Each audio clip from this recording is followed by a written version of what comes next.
RPSC grade first और second के लिए online video class, online test series, e book और ई नोट्स के रूप में सटीक, प्रामाणिक, विश्लेषित और व्याख्यात्मक विषय वस्तु को पढ़कर अपनी परीक्षा की तैयारी को पूर्णता प्रदान करने के लिए आज ही अपने मोबाइल के प्ले स्टोर में जाकर Sanskrit Saraswati mobile application download करें, इंस्टॉल करें, क्योंकि इसे डाउनलोड कर डाला तो लाइफ झिंगा लाला।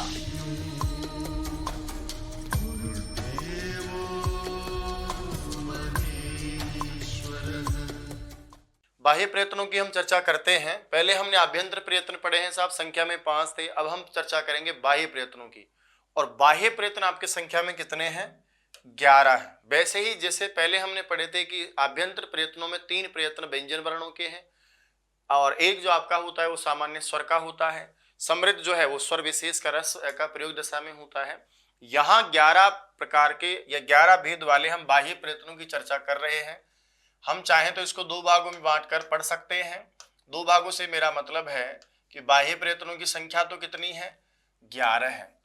और बाह्य प्रयत्न जो आप पढ़ते हैं 11, उनमें से कुछ तो किसके हैं? व्यंजनों के, और कुछ किसके हैं? स्वरों के। तो इस प्रकार से हम चाहें तो इसको 2 भागों में बांटकर पढ़ सकते हैं। यानी कुछ बाह्य प्रयत्न जो व्यंजन वर्णों के होते हैं वो तो आपके 8 आएंगे, है ना। उसके बाद में कुछ आएंगे जो आपके स्वरों के आएंगे। तो पहले हम लेकर चलते हैं साहब, इन सभी में बाह्य प्रयत्नों की जो संख्या हम पढ़ रहे हैं उनकी संख्या कुल मिलाकर कितनी है? 11 है। अब देखना साहब, सबसे पहले हम लेकर चलते हैं कुछ विशेष वर्णों को जिनका नाम है विवार श्वास अघोष और संवार नाद घोष। अब मैं थोड़ा पढ़ाने की परंपरा में थोड़ा सा बदल के पढ़ाता हूं आपको, ताकि समझ में आ जाए और कुछ बातें आपकी थोड़ी अच्छी क्लियर हो जाए। ठीक है, लेकर चलते हैं हम सबसे पहले व्यंजन वर्णों के, जिसमें हम 4 प्रकार के खाने करेंगे। मान के चलिए कि साहब जैसे 15 अगस्त, 26 जनवरी या किसी भी उत्सव में स्कूल में बच्चों को जैसे लड्डू वितरण का काम होता है, और हम क्या करते हैं, एक बार बच्चों की 2 लाइन लगा करके, और मान लीजिए लड्डुओं को हमने बच्चों को लड्डू बांट दिया साहब। पहले हमने बच्चों को 3-3 लड्डू बांट दिए, इधर वाली लाइन को भी 3 लड्डू, इधर वाली लाइन को भी 3 लड्डू, सभी बच्चों को 3-3 लड्डू मिल गए, सब बच्चे खुश हो गए। तो 2 लाइन लगाकर हमने बच्चों के लिए लड्डू बांटे, 3-3 लड्डू दे दिए। फिर भी हमारे पास में कुछ लड्डू शेष बच गए, तो हमने क्या किया, हमने एक काम किया कि वापस लाइन लगाई और फिर बच्चों को एक एक लड्डू जो शेष था वो और बांट दिया। तो इस प्रकार से मैं सभी व्यंजन वर्णों की पहले लाइन लगा रहा हूं, और सभी व्यंजन वर्णों की लाइन लगाने के बाद में, सुना ध्यान से, सभी व्यंजन वर्णों की लाइन लगाने के बाद में मैं सबसे पहले क्या करूंगा, 2 लाइन लगा रहा हूं, और 2 लाइन लगा करके मैंने कह दिया कि बेटा तुम इस लाइन में खड़े हो जाओ और बाकी के सब बच्चे इस लाइन में खड़े हो जाओ। पहले मैं 3-3 लड्डू बांटने का काम करूंगा। सबसे पहले हम जो वर्गीकरण पढ़ने जा रहे हैं उसमें व्यंजन वर्णों के कौन कौन से उच्चारण के बाद का प्रयास किया जाता है उसकी चर्चा हम करते हैं। सबसे पहले हम लेकर आते हैं, अच्छा 3-3 को बांट के पढ़ेंगे भाई हम। सबसे पहले मैं प्रारंभ करता हूं कि मेरा 12 में अघोष विश्वास है, मेरा 12 में अघोष विश्वास है, मेरा 12 में अघोष विश्वास है, मेरा 12 में अघोष विश्वास है। कितनों में अघोष विश्वास है? 12 में अघोष विश्वास है। मेरा 12 में अघोष विश्वास है, मेरा 12 में अघोष विश्वास है, मेरा 12 में अघोष विश्वास। इतनी बार इसलिए रिपीट किया हूं कि ताकि आपको याद हो जाए, मेरा 12 में अघोष विश्वास है। अब यहां आप देख पा रहे हो तो सर यहां पर कुछ चीजें ऐसी है जो आपको निकालनी है। उदाहरण के लिए जैसे सबसे पहले आपके ध्यान में यहां आ रहा हो, एक वर्ण तो मैं आपसे निकालूंगा, यहाँ सामान्य एक प्रत्यय जो निकालूंगा प्रयत्न है वो तो आपका दिख रहा होगा साफ साफ, अघोष। एक निकालूंगा वी से और एक निकालूंगा मैं आपका श्वास से। यदि आप समझ पा रहे हो मेरी भावनाओं को तो यहाँ लिखा हुआ देखिए, सबसे पहले एक तो आपका कौन कौन सा है साहब, तो एक तो आपको साफ साफ ही दिखाई दे रहा है, कौन सा? अघोष। और एक आपको दिखाई दे रहा होगा जिसका नाम बी से क्या आ जाएगा? विवार। और एक आपका देख रहे होंगे श्वास सादा दिखाई दे रहा साफ साफ, वो आपका क्या हो जाएगा? श्वास। यानी मैंने यहाँ पर 3 प्रकार के प्रयत्न देखे हैं। मेरा 12 में अघोष विश्वास, इस लाइन में मेरा 12 में अघोष विश्वास है या अघोष विश्वास, इस लाइन में 3 प्रकार के प्रयत्न मैंने देखे हैं। कौन कौन से 3 प्रयत्न देखे हैं? तीनों ही प्रयत्नों को यदि आप आगे ले जाकर ऊपर लिखना चाहें तो आपका क्रम से जो व्याकरण में क्रम लिखा है उसमें एक आ जाएगा आपका विवार, एक आ जाएगा आपका श्वास, एक आ जाएगा आपका अघोष। विवार श्वास अघोष, विवार श्वास अघोष। तो सबसे पहले हम जिनकी चर्चा कर रहे हैं वो तीन आपके प्रयत्न कौन से हैं? विवार श्वास अघोष। इनको याद कैसे करें, यानी इन तीन प्रयत्न के खाते में कौन कौन से वर्ण जाते हैं उसके लिए एक छोटा सा वाक्य आप सीधा याद करें कि मेरा 12 में अघोष विश्वास है। यहाँ पर अघोष से अघोष, वी से विवार और श्वास से श्वास, इस प्रकार आपके तीन बाह्य प्रयत्न निकल के आ जाएंगे। अब कहा गुरुजी ये बाह्य प्रयत्न होते किन वर्णों के हैं, तो वर्णों की जानकारी के लिए आ जाइए साहब। इसमें जो मैंने हिंट दिया है वो भी आपकी हेल्प करेगा। अरे मैंने कहा कितनों में? 12 में। कितनों में? 12 में। तो आप समझ गए होंगे यहां पर आएंगे साहब आपका वर्ग का, सभी वर्ग का। तो वर्ग का पहला और दूसरा वर्ण, वर्ग का और सभी वर्गों का विशेष रूप से याद रखना। वर्ग मतलब है यहाँ सभी वर्ग का, तो सभी वर्गों का या सभी वर्ग का प्रथम और द्वितीय वर्ण के साथ में कुछ और भी आएगा, समझिएगा बात को। पहला दूसरा वर्ण तो 12 से आ गया। इसके अलावा आप देख पा रहे हो तो देखो सर यहाँ स, फिर आया श, फिर आया श, इसका मतलब तीनों के तीनों स आ गए ना, इसलिए तीनों के तीनों स भी आप यहाँ लिख लीजिएगा। ये आ गया आपका स श स। अब देखो आप व्यंजन लिखो तो भी अच्छी बात है, हल के साथ हलंत के साथ में, और ऐसे उच्चारण की दृष्टि से हम सामान्य लिख देंगे तो भी पाप नहीं लगेगा हमको। तो मेरा कितनों में अघोष विश्वास? 12 में अघोष विश्वास। मेरा 12 में क्या है? अघोष वी श्वास है। तो अघोष विवार श्वास, यानी विवार श्वास अघोष तीन प्रयत्न हम पढ़ रहे हैं। तीनों प्रयत्न किसके हैं? मेरा 12 में अघोष विश्वास, ऐसा याद कर लेंगे हम। मेरा 12 में अघोष विश्वास और सभी वर्गों का प्रथम द्वितीय तीनों से आगे साहब। अब ध्यान से सुनना, मैं कुछ और भी जोड़ूंगा, और भी कुछ वर्ण जोड़ूंगा तो उसको आप आराम से याद कर सकते हैं। अब आके लेकर चलूं मैं साहब कौन कौन से वर्ण इसमें आएंगे। यदि आप चाहें कि साहब सारे वर्णों को ही हम लिख करके याद करें तो वो भी काम हम कर सकते हैं। वर्गों का पहला दूसरा अक्षर लेकर आओगे तो पहला दूसरा जैसे क ख, इधर आपका आ जाएगा च छ, तीसरे का आएगा ट ठ, फिर आएगा त थ, और लास्ट में पंचम वर्ग का अक्षर आएगा पहला दूसरा प और फ। इधर तीनों के तीनों से आप उठा लीजिए साहब। एक आपका आ गया श, एक आपका मूर्धन्य श, एक आपका हो गया दंत स। इतना ही नहीं साहब, आगे जाकर के संस्कृत व्याकरण में इसका सूत्र भी बना दिया। कितने वर्ण आगे इसके? तो आपके 5 और 5 10, पहला दूसरा हो गया, उसके बाद में 3 वर्ण आपके तीनों स हो गए। इस प्रकार जब आप इसका टोटल करोगे तो कुल मिलाकर के ये आपके कितने अक्षर हो जाते हैं? पूरे 13 वर्ण ऐसे अक्षर हैं, 13 ऐसे वर्ण हैं जिनका विवार श्वास और अघोष बताया गया है। ये देखिए साहब, अब यहां से एक प्रत्याहार का निर्माण हम करते हैं। प्रत्याहार से मेरा मतलब है कि जब किसी वर्ण में आप प्रत्याहारों में ख प छ ट के छ ख से लेकर के और फाइनली चलते जाओगे तो स सर के र तक चल लीजिए आप। बनाओ देखो ख फ छ ठ थ, दूसरे च ट ताऊ का पय पहला और स सर, तो ये आ गया सारा का सारा मामला। तो एक प्रत्याहार आपका निर्माण हो जाता है, इसका नाम क्या? खर। इसका मतलब ये सारे के सारे वर्ण जो आपने लिखे हैं ना यहाँ, ये सारे के सारे वर्ण प्रत्याहार की भाषा में क्या कहलाते हैं? खरवर्ण कहलाते हैं। इसलिए सर इसका सूत्र ही बना दिया कि खरो विवारा श्वासा अघोषाश्च। खरो का मतलब खर प्रत्याहार में आने वाले जो वर्ण हैं बहुत सारे हैं, इसलिए बहुवचन में लिखा है विवारा श्वासा। यहाँ विसर्ग है, वैसे बहुवचन है भैया, लेकिन विसर्ग का लोप हो जाता है। श्वासा अघोषाश्च, कि खर प्रत्याहार में आने वाले वर्ण क्या कहलाते हैं? तो विवार कहलाते हैं। और इसी प्रकार से वो श्वास कहलाते हैं, उसी प्रकार से वो आपके अघोष कहलाते हैं। तो खरो विवारा श्वासा अघोषाश्च, और पढ़िए खरो विवारा श्वासा अघोषाश्च। खर प्रत्याहार में आने वाले वर्ण विवार हैं, श्वास है, अघोष हैं। तो ये क्रम मैंने आपका इसलिए दिया था ताकि आपको सामान्य याद रहे। तो यहाँ पर 3 बाह्य प्रयत्नों की चर्चा मैंने कर ली है। अब थोड़ा सा मैं अपनी व्यावहारिक भाषा में आपको याद करवाने का प्रयास करता हूँ। सबसे पहले मैंने यहाँ कितने प्रयत्न लिए हैं? 3। और ये मैं जिसका पढ़ा रहा हूँ ना वो सारे के सारे आपके किसके हैं? व्यंजन वर्णों के। कैसे याद करेंगे?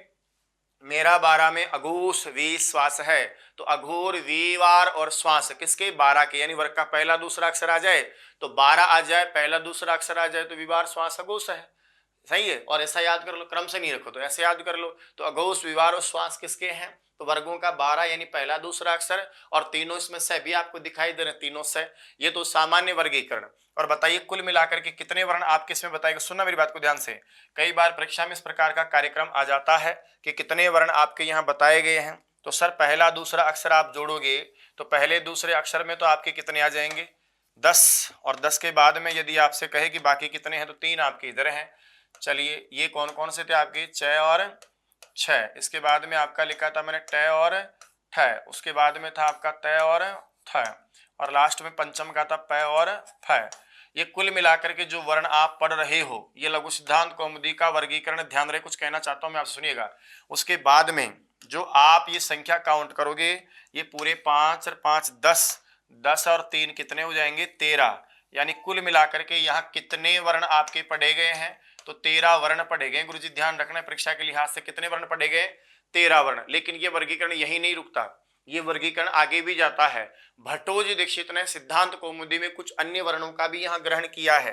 बोला गुरुजी वो कौन कौन से वर्ण है, तो उन्होंने लिखा है कि खयाम यमा खयः, खय प्रत्याहार में आने वाले यम वर्ण भी ले लो, यानी पहला दूसरा तो यम वर्ण आएगा।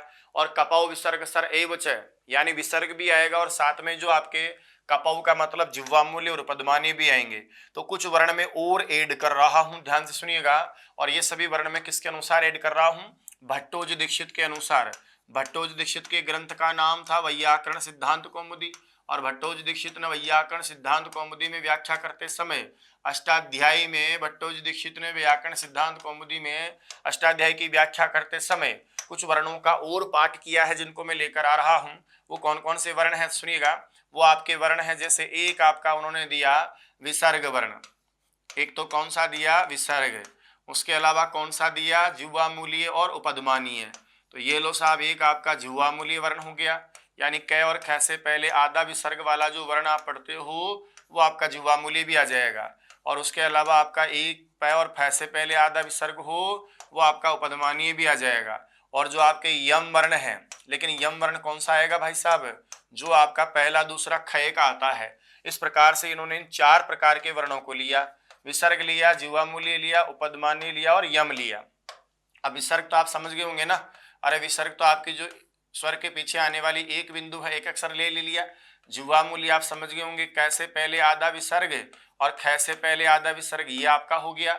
उपध्मानीय प से पहले आधा विसर्ग और फ से पहले भी आधा विसर्ग, तो उपध्मानीय हो गया।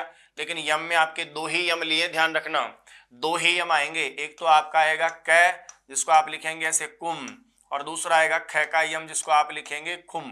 क्योंकि यहाँ पर पहला और दूसरा अक्षर ही लिया जा रहा है, इसलिए पहले दूसरे के यम तो आ जाएंगे यहाँ, और बाकी के यम जो है वो अपने यथावत स्थान पर पहुंच जाएंगे जहां आप उसको ले जाएंगे। भैया बात समझ में आई ना। तो थोड़ा सा ध्यान रखना, हमेशा हर जगह सारे के सारे यम को मत ठूंस देना, मामला गड़बड़ हो जाएगा। नहीं तो फिर आई बात समझ में, पूरी पढ़ाई बेकार हो जाएगी आपकी। तो यहाँ वापस चर्चा लेकर आता हूँ, कितने अक्षर आ गए, तो मेरा 12 में अघोष विश्वास है। तो अघोष विवार और श्वास किसका होगा, 12 का वर्ग का पहला दूसरा अक्षर, और आएंगे तीनों स से बनने वाली विसर्ग। इसके अलावा बाकी को रटने की जरूरत नहीं है। पहला दूसरा आ गया क ख, तो जिह्वामूली भी आएगा, प फ आ गया तो पद्मानी भी आएगा, और क ख आ गया तो भैया इनके यम भी आएंगे। ये सब हम पढ़ रहे हैं किसके अनुसार, भट्टोजी दीक्षित के अनुसार। और भट्टोजी दीक्षित के शास्त्र का नाम आपको मैंने पढ़ा दिया 1000 बार। उनके ग्रंथ का नाम क्या है, सिद्धांत कौमुदी। अब आगे देखो सर, ये तो पहला वर्गीकरण यहाँ समाप्त हो जाता है। अब मैं आपसे कहूं कि मैंने क्या किया, जो समझो व्यावहारिक भाषा में, कि मैंने व्यंजन वर्णों की 2 लाइन लगा दी। एक लाइन में तो मैंने बैठा दिए कुछ वर्ण, जिनमें वर्ग का पहला दूसरा ऐसे बच्चे थे, और उसके अलावा विसर्ग जिह्वामूल्य पद्मानी यम सब थे। और बताइए मैंने कितने लड्डू दिए सर इनको, 3। कौन से लड्डू दिए मैंने, विवार, श्वास और अघोष का लड्डू दे दिया। अब मैंने व्यंजन वर्णों में जो व्यंजन वर्ण यहां से 3 लड्डू ले गए वो तो ले गए, फिर बाकी के बच्चे क्या करेंगे, बोले गुरुजी हमको भी लड्डू दो। बोले यार बेटा मैंने विवार, श्वास, अघोष का लड्डू तो दे दिया, अब जो इनसे विपरीत लड्डू बचे हैं उनको तुम ले जाना। बोला गुरुजी कोई दिक्कत नहीं है, जैसा आपको ठीक लगे। तो जो प्रयत्न यहां नहीं आए हैं, इनके विपरीत प्रयत्न तो आपके यहां आ जाएंगे। जो वर्ण यहां नहीं आए वो विपरीत वर्ण आपके शेष बचे हुए वर्ण आपके यहां आ जाएंगे। इसलिए यदि आपको ये बढ़िया से याद हो गया, इसलिए मैं बार बार इस पर जोर दे के इतनी बात कह रहा हूं कि आपको यदि ये बढ़िया से याद हो गया तो समझ लीजिए कि आपको इधर याद करने में कोई समस्या ही नहीं आएगी। उदाहरण के लिए जैसे देखिएगा, आप खुद ही मुझे पढ़ा सकते हैं। बताइए सर, वहां विवार आ गया तो विवार का उल्टा क्या है? संबार है। इसलिए आसानी से आप याद कर सकते हैं कि सर विवार वहां आ गया तो यहाँ क्या जाएगा? संबार। वहां श्वास आ गया तो श्वास का उल्टा क्या पढ़े थे हम? नाद। और वहां अघोष आ गया तो उसका उल्टा सर क्या हो जाएगा? घोष। तो वहां के जो तीन हैं उनके बिल्कुल विपरीत यदि आप देखेंगे तो उनके विपरीत आपको तीन यहां दिखाई देंगे। और वो तीन विपरीत कौन से हैं जो मैंने बोर्ड पे लिखे हैं? तो संबार, नाद, घोष। बताइए सर यहाँ भी कितने होंगे? तीन। हम पढ़ रहे हैं बाह्य प्रयत्न की चर्चा में। सबसे पहले तीन आपने यहाँ पढ़े हैं, उसके बाद में तीन आपने यहाँ पढ़े हैं, और बाकी के जो बच्चे हैं वो आगे हम पढ़ते जाएंगे। तो भैया याद रखना, पहला वर्गीकरण विवार श्वास अघोष में 12 तीनों से बनने वाली विसर्ग। बाकी तो भट्टोजी दीक्षित ने कह दिया इसी में से उठा के रखे हैं, तो दिक्कत नहीं आनी चाहिए। अब इधर आ जाओ, वहां विवार आया तो यहाँ संबार, वहां श्वास आया तो यहाँ नाद, वहां अघोष आया तो यहाँ घोष। कह दिया गुरुजी अब इसको कैसे याद करें? अरे लाला, उसको याद करने में दिक्कत नहीं है, इसको याद करने में बिल्कुल ही दिक्कत नहीं है। अब जो अक्षर वहां चले गए उनको तो 3 लड्डू वो मिल गए, जो बाकी के बचे हुए बच्चे हैं अक्षर हैं उनको बाकी के लड्डू दे दो। तो जो वहां नहीं आया वो यहाँ आया। तो देखो सर वहां कौन कौन आया? तो वहां आपने लिखा सभी वर्गों का प्रथम द्वितीय वर्ण। तो इसका मतलब है सर यहाँ आ जाएगा आपका सभी वर्गों का, यहाँ आ जाएगा आपका सभी वर्गों का। जो शेष बच गया वो ले लो, सभी वर्गों का। बताओ सर वहां कौन कौन सा गया? पहला दूसरा। तो यहाँ आ जाएगा तीसरा, चौथा और पांचवा वर्ण। और उसके अलावा सर बताइए उधर कौन गए? तीनों से। तो यहाँ पहली बार याद रखना सर, यहाँ पहली बार बेवफाई कौन करेगा? है वर्ण। और उसके अलावा आपको याद है और भी वर्ण होते हैं। कौन से वाले वर्ण? यण वर्ण। इस प्रकार से सर आपका ये वर्गीकरण पूरा हो जाएगा। तो जो यहाँ नहीं आया था वो वहां चला गया था। तो यहाँ कौन कौन आया? वर्ग का पहला दूसरा अक्षर आया। यहाँ सभी वर्गों का कौन कौन सा आ जाएगा? तीसरा, चौथा और पांचवा अक्षर आ जाएगा। कौन सा आ जाएगा? सभी वर्गों का तीसरा, चौथा और पांचवा आ जाएगा। सभी वर्गों का कौन कौन सा? तीसरा, चौथा और पंचम वर्ण। उसके अलावा मैंने कहा बेवफाई किसने करी थी? है वर्ण ने। और साथ में कौन से वर्ण आपके? यण वर्ण। ये सारे के सारे वर्ण आपके यहाँ आ जाएंगे। हो गया ना मामला सेट?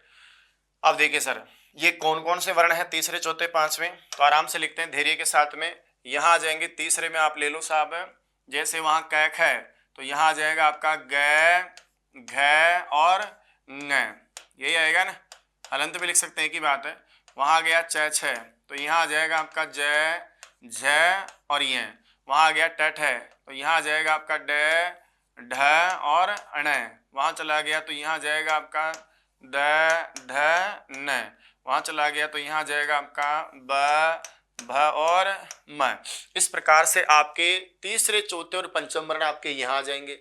अब भाई साहब पहला दूसरा गया तो बाकी का यहाँ आ गया। ये आपके कुल मिलाकर जितने भी वर्ण हो जाएंगे उनकी संख्या भी हम लिख लेंगे। इसी प्रकार से यहाँ आपने कर लिया।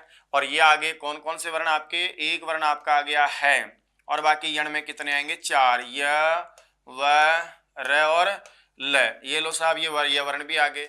इस प्रकार के वर्गीकरण में सारे के सारे वर्ण जो भी आपको चाहिए थे वो मैंने लिख दिए हैं। अब देखिए साहब ये आपके टोटल कर लो भले आप। 5 दिया 15, 15 और 5 हो गए ना, है भी आ गया, 4 ही हो गए। 15 और 5 कितने हो गए? 20। ये कुल मिलाकर के यहाँ कितने वर्णों का प्रोग्राम है? 20 वर्णों का प्रोग्राम हो गया। यानी वहां तो आए थे कितने वर्ण आपके? केवल 13 वर्ण। और यहाँ कितने वर्ण आ गए भाई साहब आपके? कुल मिलाकर 20 वर्ण। तो 20 वर्णों का संबार नाद घोष होगा और 13 वर्णों का आपका वो हो गया। और मैंने सुना है कि 20 और 13 कर दो, दोनों के दोनों पूरे बच्चे हो जाएंगे स्कूल के, यानी 33 व्यंजन वर्ण कंप्लीट हो जाएंगे। तो सबसे पहले व्यंजनों की 2 लाइन लगा करके 2 प्रकार से प्रयत्न बांटने का काम किया आपने। व्यंजन वर्णों की 2 बार लाइन लगेगी। पहली लाइन में 33 व्यंजन वर्णों के 2 भाग किए, एक को विवार श्वास अघोष दिया और बाकी का जो तृतीय, चतुर्थ और पंचम था और है वरल था उनको आपने संबार नाद घोष दिया। के अलावा भट्टोजी दीक्षित के अनुसार वही लाइन सेम हम रिपीट करेंगे कि भट्टोजी दीक्षित ने भी यहाँ वर्गीकरण किया है। और भट्टोजी दीक्षित के अनुसार जुवा मूल्य और उपबंधमानीय तो आपने दे दिया उधर, है ना। और भट्टोजी दीक्षितानुसार तो बाकी का 2 तो आपने उधर दे ही दिया है। तो बोला गुरुजी यहाँ क्या लेकर आओगे? तो उन्होंने कुछ और भी दिया है आपके लिए, जिसमें मैं यहाँ लिख देता हूँ।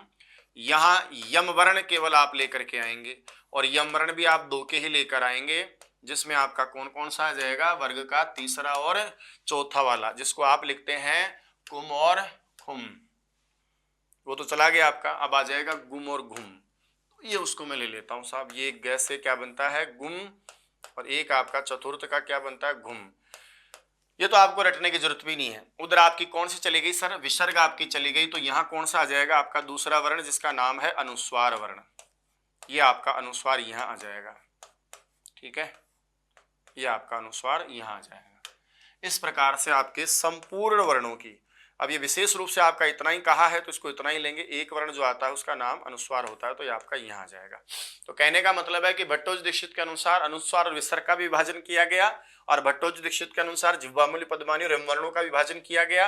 लेकिन परीक्षा में प्रश्न आ जाए कि कितने वर्णों के ये होते हैं प्रयत्न 13 के, ये कितने के होते हैं 20 के। अब देखो एक बात और, यदि मैं कहूं कि एक प्रत्याहार का निर्माण करते हैं साहब, गुरुजी कौन सा प्रत्याहार, तो मैंने कहा कि है वरट के है से स्टार्ट करो साहब, है आ गया ना, तो है वरट के है से लिया, है य वरट आ गया, य वरल, उसके बाद में यम गणनम पांचवा, जब गड़ दस चौथा, जब गड़ दस, जब गड़ दस, जब गड़ दस तीसरा खत्म। तो तीसरा चौथा पांचवा, तीसरा चौथा पांचवा, यह वरल है, और सभी आगे भाई साहब है वरट के है से लेकर जब अगर 10 के स तक जाओगे ना तो एक प्रत्याहार बन गया जिसका नाम हस हस हस। इसलिए हम इसी का भी एक सूत्र निर्माण करते हैं, एक सूत्र तैयार करते हैं जिसमें हमारे आ जाएंगे कौन से प्रत्याहार के वर्ण, हस प्रत्याहार के वर्ण।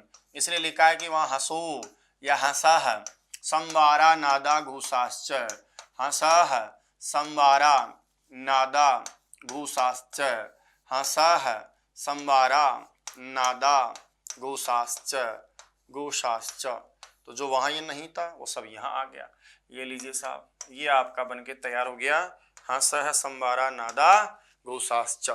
तो खरो विवारा श्वासा अघोषाश्च और हंसह संवारा नादा घूसाश्च। याद ना रहे तो खर माना गद्दे हैं, तो ये गद्दे हैं और ये क्या करते हैं हंसते हैं। तो पहला दूसरा तीनों से खर है, बाकी तीसरा चौथा पांचवा है वर्ल आपके हंस होते हैं, इसलिए लिखा है कि हंसह संवारा नादा घोषाश्च। आई क्या बात समझ में। तो जो यहां नहीं था उसको तो मैंने तो यहां तो क्या लिखता है मैं सामान्य आप समझ गए होंगे। तो भाई साहब ये दोनों का वर्गीकरण हो गया। यहां मैंने जो काम किया है मुख्य काम वो मैंने ये किया है कि यहां मैंने सभी व्यंजन वर्णों की एक लाइन लगा करके उसमें तो पहला दूसरा अक्षर रख दिया और तीनों से रख दिया, उनको 3-3 प्रयत्न दे दिए। दूसरी जो लाइन है बाकी बचे 20 अक्षरों की उसको मैंने दे दिया कौन सा वाला, तीसरा चौथा पांचवा अक्षर जो है उसमें, और उनको सभी को समाहित करके मैंने यहाँ पर कुल मिलाकर के जो 20 वर्ण थे उनको दे दिया संवार नाद घोष। तो यहाँ ले लेंगे अपन ज्यादा ठीक रहेगा, यहाँ लिख देंगे ये आपके कुल मिलाकर कितने वर्ण हो गए, 20 वर्ण हो गए भाई साहब, ठीक है। ये 20 वर्ण आपके यहाँ पर आ जाएंगे, ठीक है। उसके अलावा यम वर्ण और अनुस्वार को आपने इधर जोड़ दिया, थोड़ा गैप हो गया, मर्यादा बनी रहती है कि नहीं। अब इसके अलावा देखो मैंने कहा था कि अभी तो और भी प्रयत्न बाकी हैं। अरे भाई साहब 3 तो आपने ये वाले दिए हैं और 3 आपने ये वाले दिए हैं, पूरे व्यंजन ही पूरे हो गए। तो बोले गुरुजी बाकी के प्रयत्न किसको दोगे। तो हुआ क्या था, मैंने कहा था ना कि 3-3 लड्डू ले जाने के बाद में अभी वापस बुलाएंगे सारे बच्चों को। बेटा दूसरे दिन होता था पहले, मुझे याद है अच्छे से कि लड्डू बच जाते थे तो दूसरे दिन फिर गुरुजी बांटते थे। अब गुरुजी ने वापस बच्चों को बुलाया लेकिन दूसरे दिन देखे कि लड्डू बचा है, तो उन्होंने वापस कहा कि बेटा वो लाइन में लग जाओ। यानी अभी व्यंजन वर्णों को ही लड्डू बटने का काम हो रहा, स्वरों का तो काम ही नहीं हुआ। अब व्यंजन वर्णों को जो आपने लड्डू बांटा इस बार एक एक लड्डू ही देंगे आप सब बच्चों को। व्यंजन वर्णों का 3-3 प्रयत्न हो चुका है, अब उन्हीं व्यंजन वर्णों को वापस एक एक लड्डू और देंगे। लेकिन दूसरे दिन लाइन लगाएंगे सर तो लाइन तो अपसेट हो जाएगी ना। अब आपका राधे श्याम इस लाइन में था, सीताराम उस लाइन में था, वो इसमें आ जाएगा, कोई किसमें चला जाएगा। तो अब की बार वापस फिर हम 2 लाइन बना रहे हैं और दोनों लाइनों में वर्णों को जमा रहे हैं, लेकिन वो वर्ण अब की बार पहले जैसे नहीं जमेंगे, वो बच्चे कहीं ना कहीं आगे पीछे हो जाएंगे। उन्हीं में से कुछ लाइन वालों को हम देंगे पतला वाला लड्डू। जो बच्चे पतले पतले बच्चे हैं उन पतले पतले बच्चों के लिए हमने पतला पतला छोटा छोटा लड्डू दे दिया, और उस लड्डू का नाम सर हमने क्या रख दिया, अल्प प्राण रख दिया। कौन सा लड्डू दे रहे हैं, तो हम जो छोटे बच्चे कह दिया, दुबले पतले बच्चे तो बेटा छोटे बच्चे तो एक लाइन में आ जाओ, और जो मोटे तगड़े बच्चे हैं उनको लिए कह देंगे तुम मोटे तगड़े बच्चे दूसरे लाइन में आ जाओ। इस प्रकार एक जो प्रयत्न की बार देंगे वो देंगे अल्प प्राण का, और दूसरा जो आपका देंगे सर उसका नाम है महाप्राण। दूसरा जो हम दे रहे हैं उसका नाम क्या है, महाप्राण। उन्हीं व्यंजन वर्णों की वापस लाइन लगाएंगे, लाइन में बच्चे भले ही वापस अलग अलग हो जाएंगे, लेकिन बच्चों को लड्डू हम एक एक ही देंगे। एक आपका हो जाएगा अल्प प्राण और दूसरे का नाम हो जाएगा महाप्राण। बोला गुरुजी अल्प प्राण और महाप्राण कैसे बांटेंगे? तो आ जाओ भाई साहब, नाम से ही पता चल रहा है अल्प यानी थोड़ी, प्राण माना प्राणवायु, जिनके उच्चारण में कम प्राणवायु लगती है ऐसे वर्णों का नाम क्या हो जाता है? अल्प प्राण हो जाता है। जिनके उच्चारण में कम प्राणवायु लगती है ऐसे वर्ण जिनके उच्चारण करने पर कम हवा की आवश्यकता होती है। प्राणवायु का मतलब हवा है, प्राणों की वायु मतलब प्राण थोड़े लगते हैं आपके। तो जिनके उच्चारण में कम प्राणवायु लगती है, जिनके उच्चारण में कम प्राणवायु लगती है, जिनके उच्चारण में कम प्राणवायु लगती है, जिनके उच्चारण में कम प्राणवायु लगती है, ऐसे वर्णों का नाम तो क्या होता है? अल्प प्राण वर्ण होता है। और जिनके उच्चारण में अधिक प्राणवायु लगती है, जिनके उच्चारण में, नाम से ही पता चल रहा है कि महाप्राण है, अर्थात जिनके उच्चारण में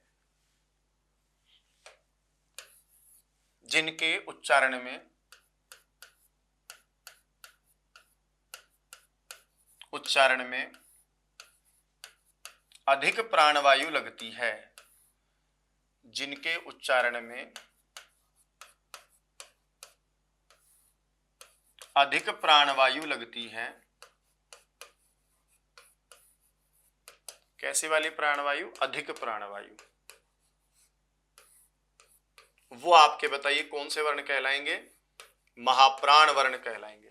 तो जिनके उच्चारण में कम लगे वो तो आपके अल्प प्राण कहलाते हैं, और जिनके उच्चारण में ज्यादा लगे वो आपके महाप्राण कहलाते हैं।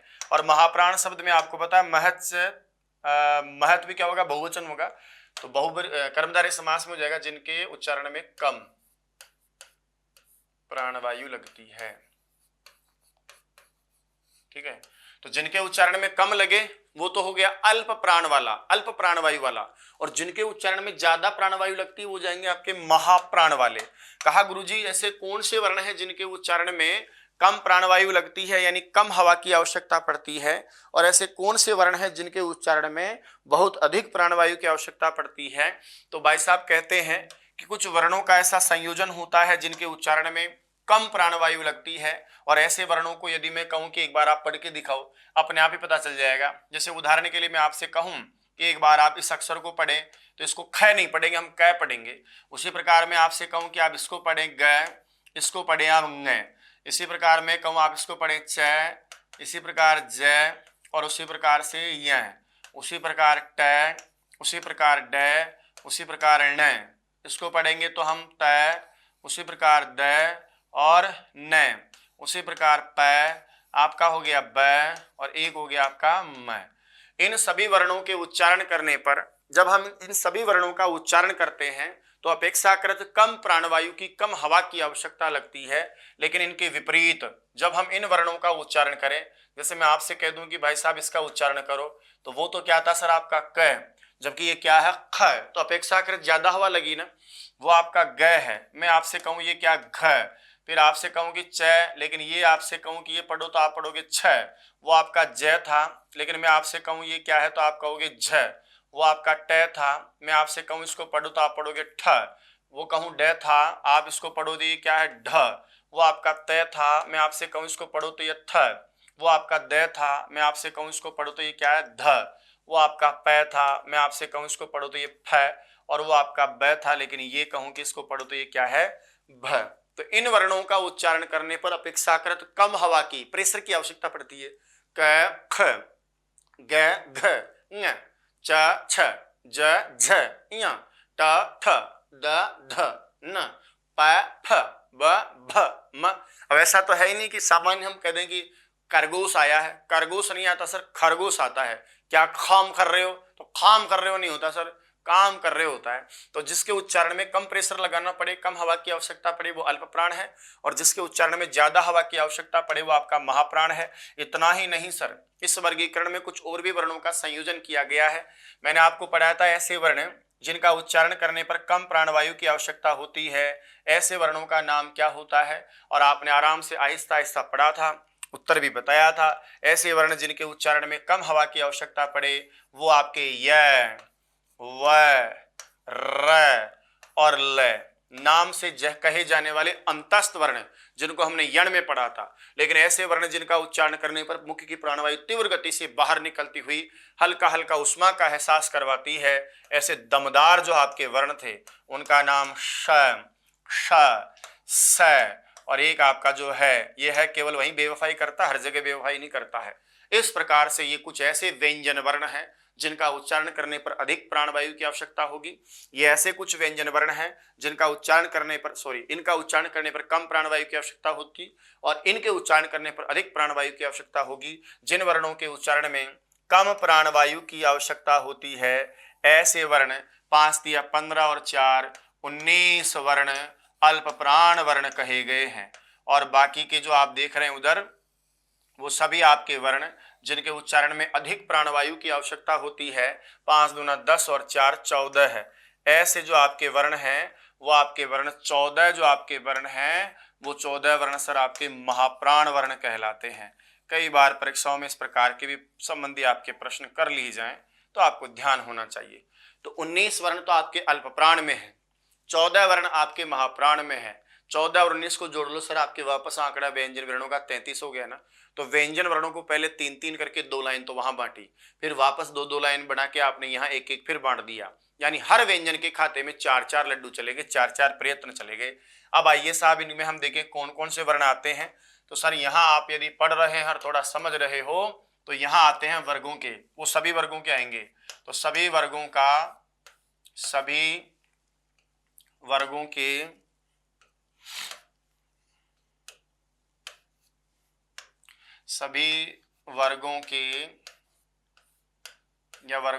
कौन कौन सा अक्षर आया, पहला अक्षर आया, तीसरा आया और पंचम वर्ण आया। ये तो आपके सामान्य वर्ण आई गए।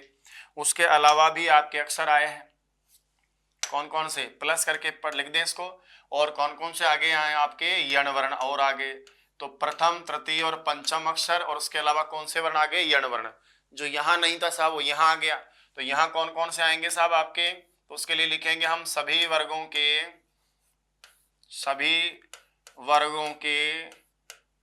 कौन कौन से द्वितीय और चतुर्थ वर्ण।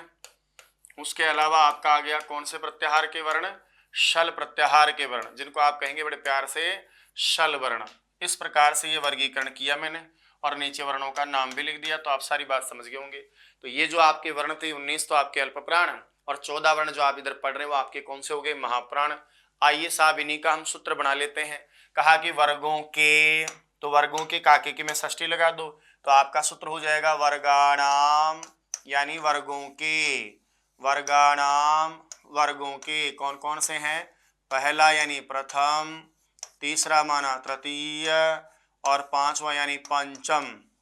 तो हो गया आपका पंचमाह, 3 हो गए ना, प्रथम तृतीय और पंचमा। उसके अलावा एक आपका यण प्रत्याहार में आने वाला, तो यणश्च यानी और यण और अल्प प्राण को जोड़ दो सर, दीर्घ संधि में क्या हो जाएगा अल्प प्राणाह। ये आपके सारे के सारे वर्ण क्या कहलाते हैं, अल्प प्राण कहलाते हैं। तो वर्गाणाम प्रथम तृतीय पंचमाह यणश्च अल्प प्राणाह। तो यणश्च प्लस अल्प प्राणा बराबर यणश्च अल्प प्राणा हो गया।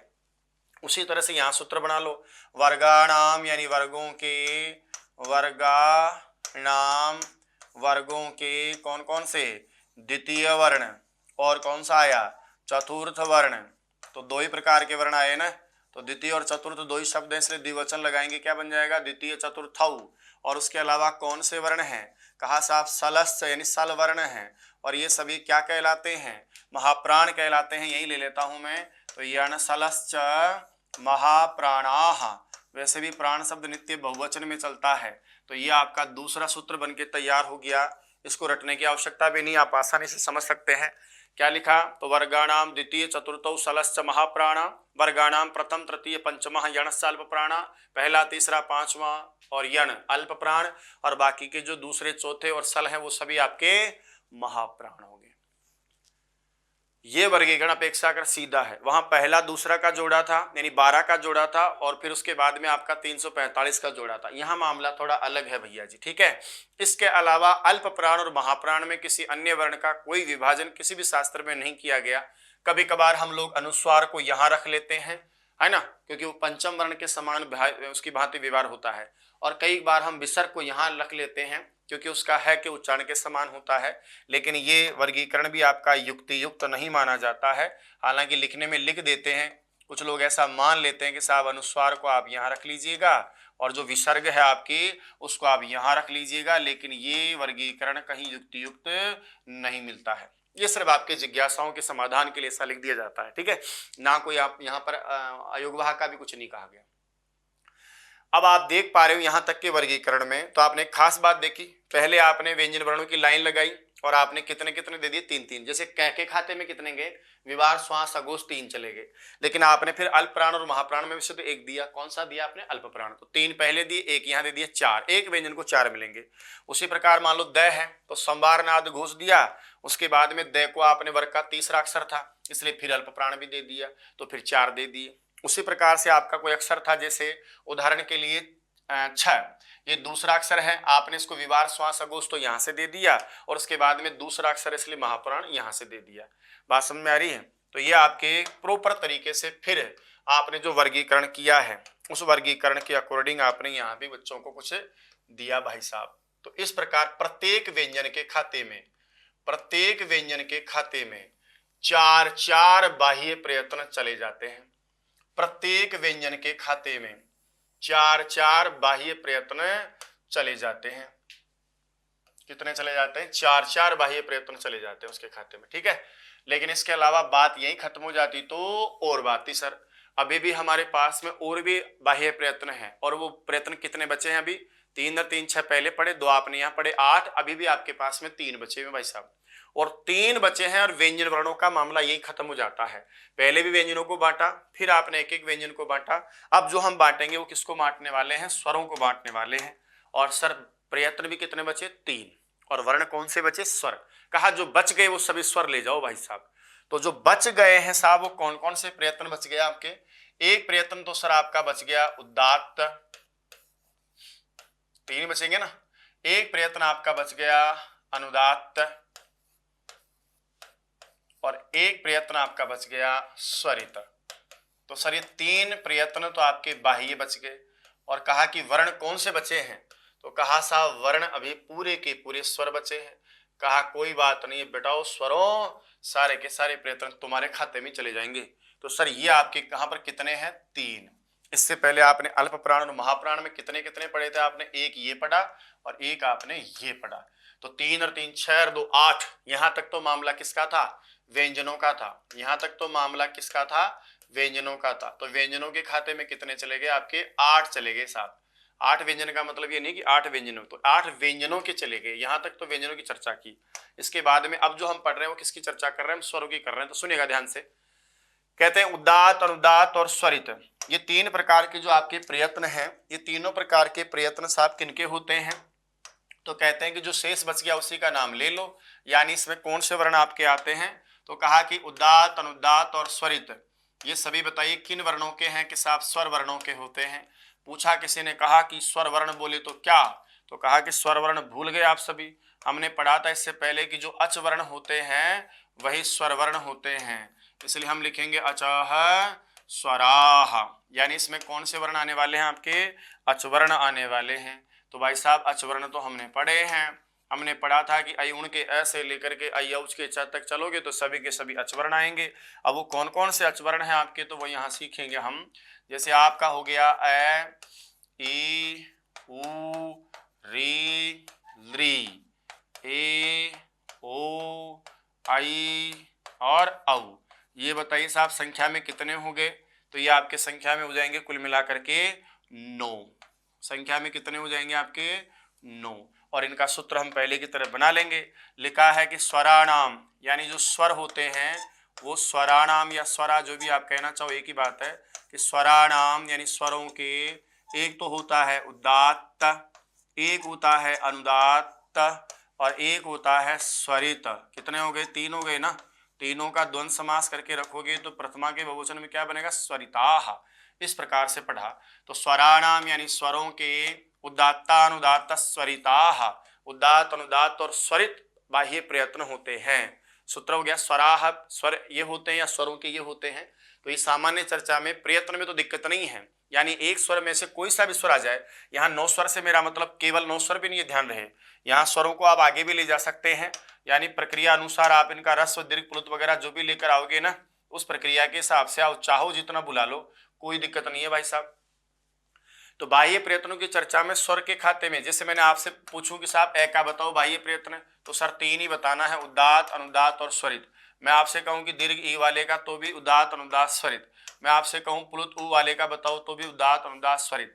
यानी प्रत्येक स्वर के खाते में 3 बाह्य प्रयत्न जाएंगे। बात समझ आई यहाँ तक? तो ये चर्चा तो सामान्य है, इसलिए इसमें कोई दिक्कत नहीं है, बहुत ही छोटी सी चर्चा है। चर्चा इसमें ये आगे बढ़ेगी जिसकी चर्चा भी हम करने वाले हैं। तो यहाँ तक 2 बातें तो आपने सीखी है कि एक व्यंजन के खाते में डबल बार, 2 बार उनको प्रयत्न मिलते हैं, 3 वहां से मिलेंगे, 1 अल्पप्राण या महाप्राण में से जरूर मिलेगा। तो जब किसी भी वर्ण का आप बाह्य प्रयत्न सोचें तो उसके लिए एक तरीका है साहब। यदि वो व्यंजन वर्ण है तो ये सोचो कि 3-3 लड्डुओं में से कौन सा लड्डू मिलेगा, यानी 3-3 प्रयत्न में से तो कौन सा प्रयत्न मिलेगा, और उसके बाद में अल्पप्राण महाप्राण में से कौन सा मिलेगा। क का नाम आते वर्ग का पहला दूसरा अक्षर है तो विवार श्वास अघोष दे दो और अल्प प्राण दे दो। ख का नाम आते ही वो दूसरा चौथा अक्षर है तो महाप्राण तो जाएगा ही जाएगा, इसके अलावा उधर आपका विवार श्वास अघोष चला जाएगा। तो प्रत्येक व्यंजन के लिए 4 सोचने हैं बाह्य प्रयत्न, और प्रत्येक स्वर के लिए 3 उदात्त, अनुदात्त, स्वरित फिक्स हैं, इनसे बाहर आपका कुछ होता नहीं है। अब ये जो उदात्त, अनुदात्त और स्वरित होते हैं आपके, इनके बारे में कुछ विशेष बातें आपसे परीक्षा में अन्य भी पूछता है। वो अन्य परीक्षा की विशेष बातें ही आपको यहाँ सीखनी है। उदात्त, अनुदात्त और स्वरित, ये 3 प्रकार के आपके स्वर आते हैं साहब। इससे पहले भी मैंने आपको ह्रस्व, दीर्घ और प्लुत के भेद से 3 भेद स्वरों के बताए। वहां पर भी मैंने चर्चा करी थी कि इस उच्चारण के आधार पर ये स्वर आपके वैदिक स्वर जो काम आते हैं, वेदों में काम आते हैं, ये आपके 3 प्रकार से अलग और होते हैं। और उन्हीं 3 और 3 के भेद से 9 प्रकार के स्वर, और अनुनासिक और अनुनासिक के भेद से वो फिर 2 यानी 18 प्रकार के स्वर। आगे जब हम सवर्ण संज्ञा को समझ लेंगे तब उसकी चर्चा हम करेंगे। अभी फिलहाल हम ये समझेंगे कि ये उदात्त स्वर क्या होता है, ये अनुदात्त जो होता है वो स्वर क्या होता है, और ये स्वरित जो स्वर होता है ये क्या होता है। तो याद रखना सर, उदात्त, अनुदात्त और स्वरित केवल और केवल कौन होते हैं? स्वर। कभी भी व्यंजन आपने उदात्त नहीं पढ़ा होगा, कभी भी किसी व्यंजन को अनुदात्त नहीं पढ़ा होगा। तो ये उदात्त, अनुदात्त और स्वरित होते क्या है, तो इनको हम समझने का प्रयास करते हैं और यही कर लेते हैं। आ जाएगा इसमें आराम से बोर्ड में, एक उदात्त, एक अनुदात्त और एक स्वरित। नहीं आता है तो आराम से यहां कर लेते हैं। एक स्वर का नाम तो क्या होता है? उदात्त स्वर होता है, उदात्त स्वर। एक जो आपका स्वर होता है उसका नाम अनुदात्त स्वर होता है। कौन सा? अनुदात्त स्वर। प्रयत्न तो उतना ही था, लेकिन स्वरों की बात कर रहे हैं इसलिए इनको समेट रहे हम। और तीसरा जो आपका स्वर है उसका नाम क्या है? स्वरित स्वर है। तीसरा जो आपका स्वर है वो कौन सा है? स्वरित स्वर है। कहते साहब उदात्त क्या है? उदात्त का सामान्य सूत्र लिखा है हमारे आदरणीय पाणिनि ने, उन्होंने लिखा है उच्चई उदात्तः। सूत्र लिखा है उच्चैरुदात्तः। ये संज्ञा प्रकरण है, वैसे भी संज्ञा के सारे सूत्र आपको सीखने हैं। सूत्र का नाम क्या है? उच्चैरुदात्तः। एक बार वापस पढ़ेंगे तो क्या कहेंगे हम? उच्चैरुदात्तः। सूत्र में आपके 2 पद हैं, एक पद आपका लिखा है उच्चई जो अव्यय पद है, और दूसरा इसमें लिखा है उदात्तः, यानी एक शब्द आपका उच्चई है और दूसरा शब्द क्या है आपका? उदात्त है। उच्चई का मतलब होता है साहब जोड़ से, यानी किसी भी वर्ण का तालु आदि स्थानों के ऊपरी भाग से यदि किसी वर्ण का उच्चारण किया जाता है तब उसको हम कहते हैं उदात्त स्वर। तालु आदि स्थानों के ऊपरी भाग से जिनका उच्चारण किया जाता है उसको हम कहते हैं उदात्त स्वर। उच्चय माना ऊंचे से, बोला किनके ऊंचे से? तो वहां अर्थ लिखा है कि तालु आदि स्थानों के, तालु आदि स्थानों के, तालु कंठ मूर्धा आदि, तालु आदि स्थानों, तालु आदि स्थानों के, तालु आदि स्थानों के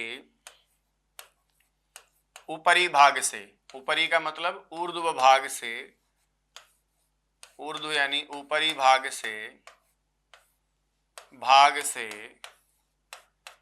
उच्चरित स्वर,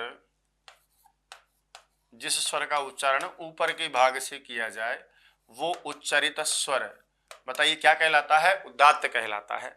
वहां लिखा तालवादीषु स्थानेषु तालवादीषु स्थानेषु अर्धुभागेषु निष्पन्नो अच उदात्त संज्ञा स्यात्। तो तालु आदि जो स्थान है, यानी किसी भी स्वर का जो मुख्य स्थान है, उस स्थान के थोड़े ऊपर के भाग से जब किसी स्वर का उच्चारण किया जाता है तब उसको हम कहते हैं उदात्त स्वर। अब सामान्य हम व्यवहार की भाषा में ये कहते हैं जिसका ऊंचे से उच्चारण किया जाए उसको हम उदात्त स्वर कहते हैं, लेकिन वास्तविक अर्थ ये होता है कि जैसे किसी का कंठ भाग है, मूल उच्चारण स्थान ए का अकुह विसर्जनीय नाम कंठ, लेकिन उस ए का उच्चारण जब आप कंठ के थोड़े ऊपर के भाग से करते हैं तब उसको हम उदात्त स्वर कहते हैं। कहते हैं साहब हम पहचाने कैसे, यानी किसी उदात्त स्वर की पहचान कैसे की जाए, तो पहचान के लिए कुछ चिन्हों का प्रयोग किया जाता है। लेकिन याद रखना सर, पहचान के लिए जो आप चिन्ह लगाते हो वो उस उदात्त का चिन्ह होता ही नहीं है। यानी स्वरों में यदि आप किसी वेद आदि मंत्रों में यदि आप किसी भी स्वर के ऊपर नीचे आगे पीछे कहीं भी किसी प्रकार का कोई चिन्ह प्रयोग ही नहीं करते हैं तो 100% वो समझ जाना चाहिए कि वो कौन सा स्वर कहा जाएगा, आपका उदात्त स्वर कहा जाएगा। उदाहरण के लिए जैसे वेद मंत्रों के हिसाब से ही यदि हम किसी को हम पढ़ें तो जैसे वेद मंत्रों में एक वेद मंत्र में आपका शब्द आता है आ ये, और आए जो आपका शब्द आता है इसमें किसी प्रकार का कोई चिन्ह नहीं है, यानी आके और ये के किसी भी स्वरों के, दोनों ही स्वरों के किसी प्रकार का कोई भी आपका चिन्ह नहीं है। इसका मतलब ये क्या है? उदात्त है। सामान्य वर्णों में हम चर्चा करें तो जैसे ये अ है, इसका कोई चिन्ह नहीं लगाया, ई के कोई चिन्ह नहीं लगाया, ऊ के नहीं लगाया, किसी भी स्वर के री ली आदि के कोई चिन्ह नहीं लगाओगे तो वो अपने आप में बिना चिन्ह वाला, चिन्ह रहित जो आपका स्वर होता है वो उदात्त, अनुदात्त और स्वरित में उदात्त स्वर के नाम से जाना जाता है। आगे देखिए साहब, तो उदात्त स्वर वो होता है जिसका कोई चिन्ह नहीं लगा होता। उदात्त स्वर वो होता है जिसका तालु आदि स्थानों के ऊपरी भाग से उच्चारण स्वर का हो और उच्चई उदात्त, इसका संस्कृत व्याकरण में सूत्र लिखा है। उसी प्रकार कहा कि अनुदात्त स्वर हम किसको कहते हैं, तो अनुदात्त का संस्कृत व्याकरण में भगवान पाणिनि ने सूत्र लिखा है नीचैरनुदात्तः। क्या सूत्र लिखा है? नीचैरनुदात्तः। नीचैरनुदात्तः। नीचैरनुदात्तः में आपके दो पद हैं, एक आपका शब्द है सर नीचै ही यानी धीरे से, और दूसरा इसमें शब्द मिला हुआ है न उदात्तः इति अनुदात्तः। यहाँ विसर्ग के बाद में असमान स्वर होने पर विसर्ग के स्थान पर र हो जाता है, तो नीचैरनुदात्तः या नीचै अनुदात्तः।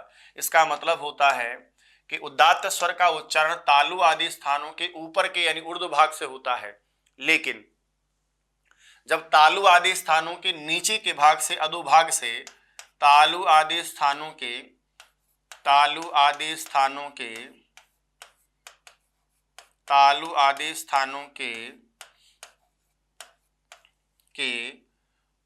अधोभाग, कौन सा भाग? अधो। अधो का मतलब होता है सर नीचे के भाग, नीचे भाग से या नीचे के भाग से, नीचे के भाग से, स्थान भाग मतलब स्थान से उच्चरित जो स्वर होता है, उच्चरित स्वर अनुदात्त स्वर कहलाता है। तो यहां तो उदात्त का उच्चारण थोड़ा ऊंचे से होता है, अनुदात्त का उच्चारण नीचे से होता है। तो तालु आदि स्थान यदि मुख्य, जैसे मान लीजिए आपका किसी भी इचुएसा नाम तालु आपने कहा, अकुहा विसर्जनीय नाम कंठ कहा, अब कंठ से थोड़ा नीचे से किसी का उच्चारण करते हो तो वही आपका अस्वर क्या कहलाता है? अनुदात्त। ऊंचे से करोगे तो उदात्त।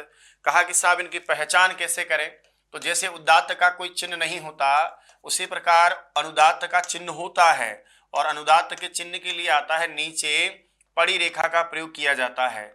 नीचे की साइड में पड़ी रेखा यानी एक आड़ी रेखा का प्रयोग किया जाता है, नीचे की साइड में पड़ी रेखा का प्रयोग किया जाता है। इस प्रकार से जैसे उदाहरण के लिए हम कहें, जैसे उदाहरण के लिए कोई भी स्वर है यदि उसके नीचे पड़ी रेखा का प्रयोग किया जाएगा तो 100% वो आपकी क्या कहलाएगा? अनुदात्त स्वर कहलाएगा।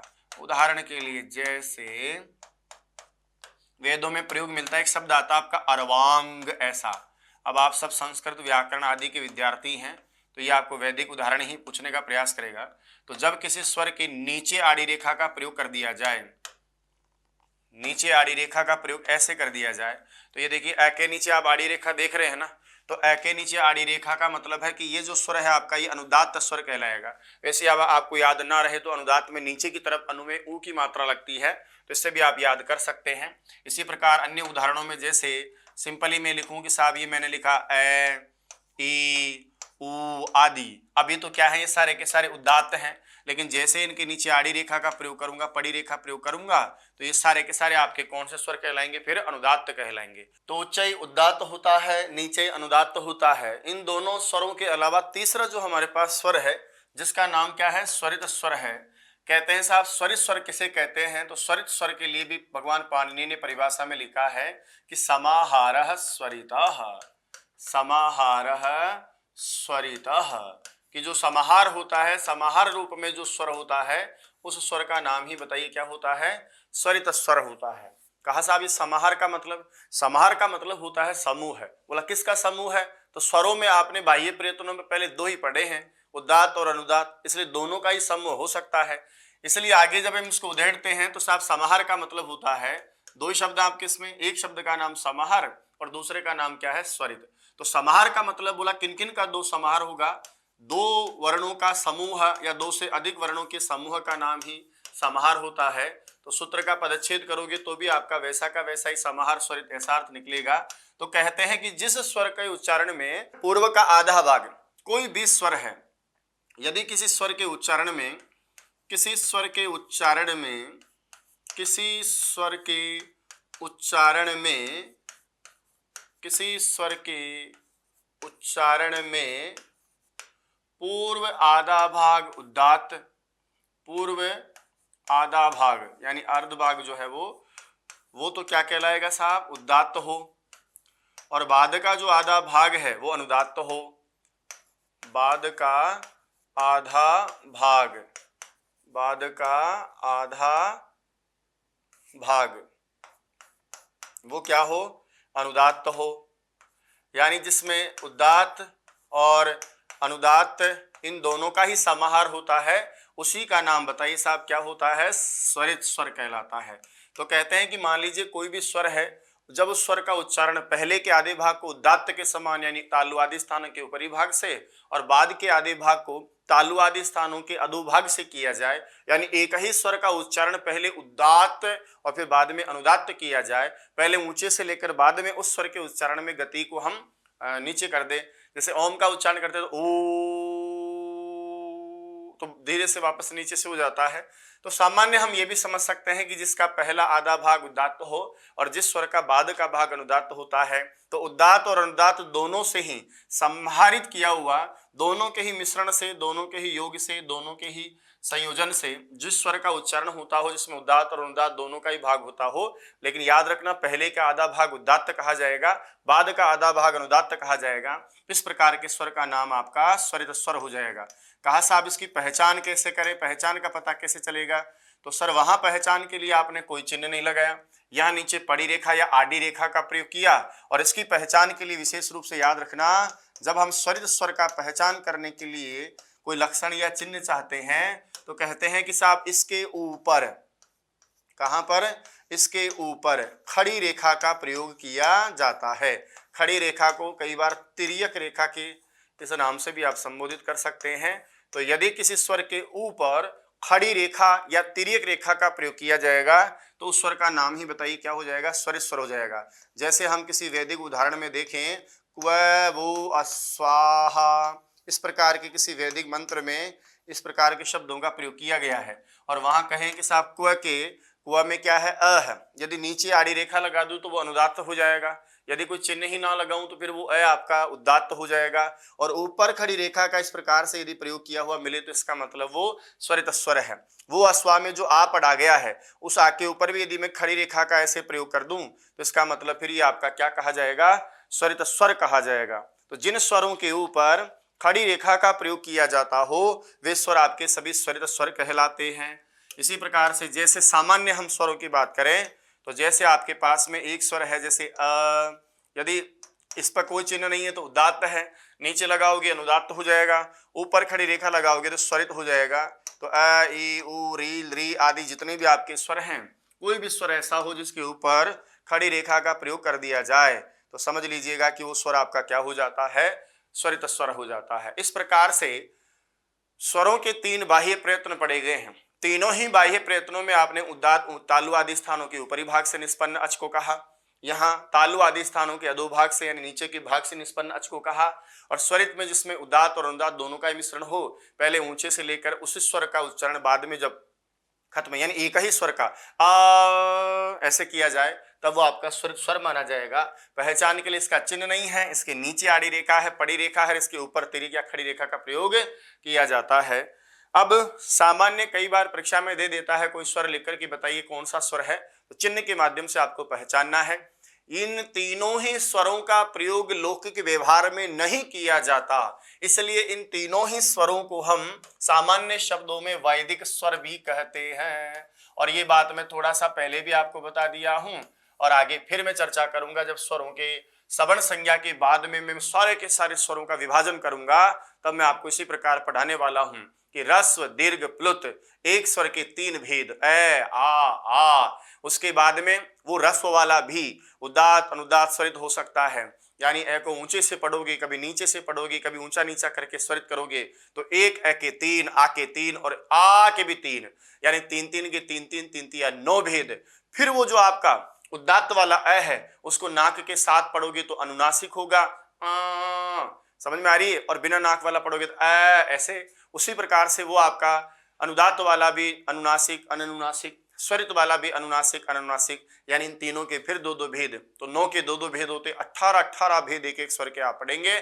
आगे चर्चा में हम इनको वापस फिर सीखेंगे, केवल मैं बता रहा हूं कि तीनों के जो आपके स्वर हैं, इन तीनों ही प्रकार के स्वरों का विवरण जो मैंने यहाँ किया है, तो मैं आपको इसलिए बोल रहा हूं कि ये तीनों स्वर लोक व्यवहार में कहीं काम नहीं आते हैं। ये हम बोलते समय कभी भी ऊंचा नीचा नहीं बोलते हैं। मेरी माने आपकी माने रोटी बोलते समय ये नहीं कहा होगा अरे बेटा रोटी खा ले, तो कभी भी उदात्त अनुदात्त स्वरित नहीं होता है। लोक व्यवहार में तो ह्रस्व दीर्घ प्लुत ही चलता है, इसलिए उन तीनों को हमने लौकिक स्वर की संज्ञा दी और इन तीनों को हमने वैदिक स्वरों की संज्ञा दी। लेकिन स्वरों का भेद पूछे जाने पर चाहे लौकिक की बात आए ह्रस्व दीर्घ प्लुत वाले की और वैदिक की बात आए उदात्त अनुदात्त स्वरित की, है तो 3 ही मुख्य प्रकार ना। फिर आगे जाकर के इनकी 18 कैसे भेद हो जाते हैं वो हम तब सीखेंगे, अच्छा जब हम सवर्ण संज्ञा की जानकारी कर लेंगे। तो ल्या से प्रयत्नम सवर्णम को पढ़ेंगे। चलिए साहब, तो बाह्य प्रयत्नों की चर्चा में पहले हमने पढ़े 3 आपके वो वाले, कौन से वाले, विवार श्वास अघोष वाले, जो वर्ग का पहला दूसरा और तीनों से बनने वाले विसर्ग और साथ में जिह्वा मूल्य पद्मानी और यम वर्णों के साथ होता है। दूसरा हमने पढ़ा था संभार नाद घोष हस वर्णों के होते हैं, वर्ग का तीसरा चौथा पांचवा, उसके अलावा अनुस्वार आपका और उसके अलावा आपके ह या वर्ला आते हैं। फिर हमने वापस उन्हीं व्यंजन वर्णों की लाइन लगा करके जिनमें कम जोर आता है, कम प्राणवायु, कम हवा लगती है, सामान्य पढ़ते हैं, हल्के से पढ़ते हैं, पहला तीसरा पांचवा और यण, और जिनमें दमदार पढ़ते हैं दूसरा चौथा और आपके शल के बाद हमने स्वरों के खाते में 3 दे दिए, उदात्त अनुदात्त स्वरित। किसी भी स्वर का पूछे कितने आएंगे, 3 आएंगे। किसी भी स्वर का बाह्य प्रयत्न पूछेंगे तो हम कहेंगे वो स्वर उदात्त हो सकता है, अनुदात्त हो सकता है और स्वरित हो सकता है। जबकि व्यंजन के पूछेंगे तो हम 4 बताएंगे, या तो विवार श्वास अघोष में से लेकर आएगा 3 पहले, या फिर दूसरी लाइन में लगेगा तो संभार नाद घोष में से, तो 3 तो पहले लेके आएंगे प्रत्येक व्यंजन, और फिर एक अल्प प्राण और महाप्राण में से भी ले लेगा। तो व्यंजन के खाते में 4 जाएंगे, जबकि स्वर के खाते में 3 बाह्य प्रयत्न आएंगे। और इससे पहले आभ्यंतर प्रयत्न हमने हमेशा प्रत्येक वर्ण का एक ही पढ़ा है। कुल मिलाकर आभ्यंतर और बाह्य प्रयत्नों को आप टोटल करने बैठ जाओगे तो आपके खाते में कितने कितने आते हैं, इसी की चर्चा हम आगे करने वाले हैं। अब सुनिएगा, यह हलंत भाई आड़ी रेखा नहीं है। अब इसी को मैं थोड़ा आगे और समझाने का आपको बेहतरीन प्रयास कर लेता हूं, यानी इसी को थोड़ा हम और अच्छे से भी समझने का प्रयास करेंगे कि ये हमारे जो बाह्य प्रयत्न हमने पढ़े हैं, आभ्यंतर प्रयत्न हमने पढ़े हैं, इनकी उपयोगिता भी क्या है और इनका एक एक वर्ण के कितने कितने टोटल हो सकते हैं। तो ये सारी चर्चा को मैं आगे ले जा रहा हूं। मैं कुछ विशेष बातों के साथ वो चर्चा मेरी पूरी करूंगा। मुझसे कोई परीक्षा में ये पूछ ले कि बताइए प्रत्येक व्यंजन वर्ण का कितना कितना बाह्य आभ्यंतर प्रयत्न होगा या हो सकता है। यदि किसी वर्ण का, चाहे वो स्वर हो या फिर वो आपका व्यंजन वर्ण हो, यदि मुझसे परीक्षा में कोई सवाल करे कि रामकुमार बता भाई एक वर्ण का, चाहे स्वर है कि व्यंजन है, उसका कितना कितना अभ्यंतर प्रयत्न होगा, तो मैंने आपको कहा था लेडीज एंड जेंटलमैन कि प्रत्येक व्यंजन वर्ण के, चाहे वो कोई सा भी व्यंजन वर्ण हो, स्वर वर्ण हो, तो प्रत्येक वर्ण का एक एक ही आभ्यंतर प्रयत्न होता है। आपको याद होगा, ऐसा मैंने आपसे कहा था कि प्रत्येक वर्ण का, चाहे स्वर हो चाहे व्यंजन, एक एक ही आभ्यंतर प्रयत्न होता है। एक एक का मतलब प्रत्येक का एक, तो एक एक ही आभ्यंतर प्रयत्न होता है।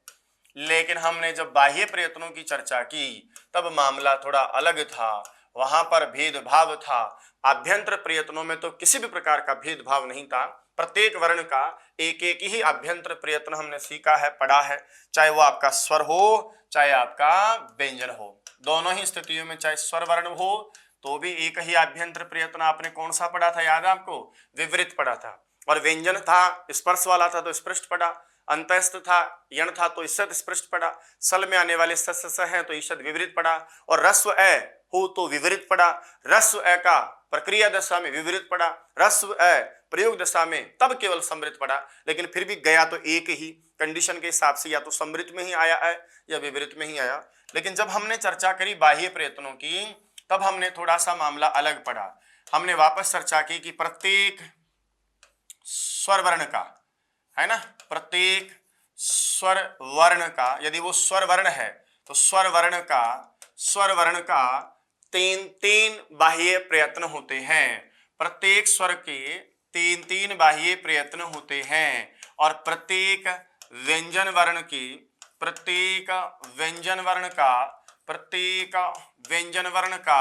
चार चार बाह्य प्रयत्न होते हैं। यहाँ प्रत्येक स्वर के कितने बाह्य प्रयत्न आपने पढ़े हैं? तीन तीन बाह्य प्रयत्न। 6 मत कर देना, तीन तीन का मतलब प्रत्येक के खाते में 3। तो यहाँ थोड़ा सा मामला अलग था, तीन तीन बाह्य प्रयत्न आपने पढ़े हैं। उसमें एक आपने नाम पढ़ा है उदात्त, एक आपने नाम पढ़ा है अनुदात्त, और एक आपने नाम पढ़ा था स्वरित। तो स्वर के साथ में तो ये तीन भाई जुड़वा थे, तीनों एक साथ जाएंगे। जब भी किसी स्वर का बाह्य प्रयत्न पूछेगा तो हम 3 बता देंगे, आभ्यंतर प्रयत्न 1 बता देंगे, इसलिए स्वर के खाते में टोटल कितने हो गए? 4। लेकिन व्यंजन वर्ण का यदि आपसे पूछता है तो फिर याद रखना सर, प्रत्येक व्यंजन वर्ण के 4 4 बाह्य प्रयत्न होते हैं, 4 4 बाह्य प्रयत्न होते हैं। और 4 4 क्यों होंगे? क्योंकि या तो खर में आएगा तो 3 वहां से, एक अल्पप्राण महाप्राण में, हंस आएगा तो भी आपका 3 वहां से, एक अल्पप्राण महाप्राण में से, कोई सा भी, इवन कोई सा भी हो सकता है, इसलिए 4 4 हो जाते हैं। तो पहले ये सोचना है कि व्यंजन को 2 बार लाइन में लगाएंगे हम। तो पहली बार लाइन में लगा 3 3 लेके जाएगा, यानी 3 लेगा, और फिर दूसरी लाइन में लगेगा अल्पप्राण महाप्राण में से 1 ले जाएगा, इसलिए 4 4 होते हैं एक व्यंजन के। तो इसका मतलब ये हुआ लेडीज एंड जेंटलमैन। तीसरी बात ये सामने निकल आती है कि प्रत्येक स्वर वर्ण के, कोई सा भी स्वर वर्ण है, प्रत्येक जो स्वर है उस प्रत्येक स्वर के बताओ कितने कितने बाह्य प्रयत्न या कुल प्रयत्न पूछेंगे हम। प्रत्येक स्वर का कितना कुल प्रयत्न हो जाएगा? तो याद रखना, प्रत्येक स्वर के 4 4 कुल प्रयत्न होते हैं, 4 4 कुल प्रयत्न होते हैं। कुल बोले तो कैसे? तो हमने सीखा है कि साहब 3 तो आपके हो जाएंगे, कौन से वाले? बाह्य, यही पढ़े हो ना, 3 तो हो जाएंगे बाह्य, और एक आज आपका हो जाएगा अभ्यंतर। तो 1 + 3 बराबर कितने हो जाएंगे आपके? 4। और बात करूं मैं आपसे इसी चर्चा में कि प्रत्येक व्यंजन वर्ण के, कोई भी व्यंजन है उस प्रत्येक व्यंजन का बताओ कुल कितने वर्ण हो जाएंगे? तब आपका उत्तर हो जाना चाहिए 5 5। कितने? 5 5 कुल प्रयत्न होते हैं, 5 5 कुल प्रयत्न होते हैं। 5 5 कैसे होते हैं? तो प्यारे साथियों, आपने पढ़ा, एक तो आपका अभ्यंतर और 4 आपके बाह्य प्रयत्न होते हैं, इसलिए इसके हो जाएंगे आपके 5। बात समझ में आई? चलिए साहब, अब इसी को मैं एक डायग्राम के माध्यम से और स्पष्ट कर देता हूँ, थोड़ा और अच्छा समझ में आ जाएगा आपके। वैसे इतनी देर आप सावधानी से सुन ही रहे थे, और मैं समझता हूँ कि जिन्होंने सावधानी से सुना है उसके साथ दुर्घटना होगी भी नहीं, लेकिन फिर भी एक तालिका के माध्यम से थोड़ा समझाने का प्रयास कर देता हूँ। बात तो सामान्य है, लेकिन जब परीक्षा में आती है तो वही बात आपके लिए क्या हो जाती है? थोड़ी असामान्य हो जाती है। तो उस असामान्य स्थिति से बचाने के लिए सुनिएगा, एक तालिका के माध्यम से हम पढ़ने का प्रयास कर लेते हैं। मेरे पास में सर हमेशा क्या होगा? वर्ण होगा। जैसे एक तालिका हम बनाते हैं, मेरे पास में कोई सा भी क्या होगा? एक वर्ण होगा। वो वर्ण आपका स्वर भी हो सकता है, और वो वर्ण आपका व्यंजन भी हो सकता है। वो वर्ण आपका स्वर भी हो सकता है, और वो वर्ण आपका व्यंजन भी हो सकता है। फिर बात करें साहब उस वर्ण का। एक तो होगा कौन सा वाला प्रयत्न, अभ्यंतर प्रयत्न।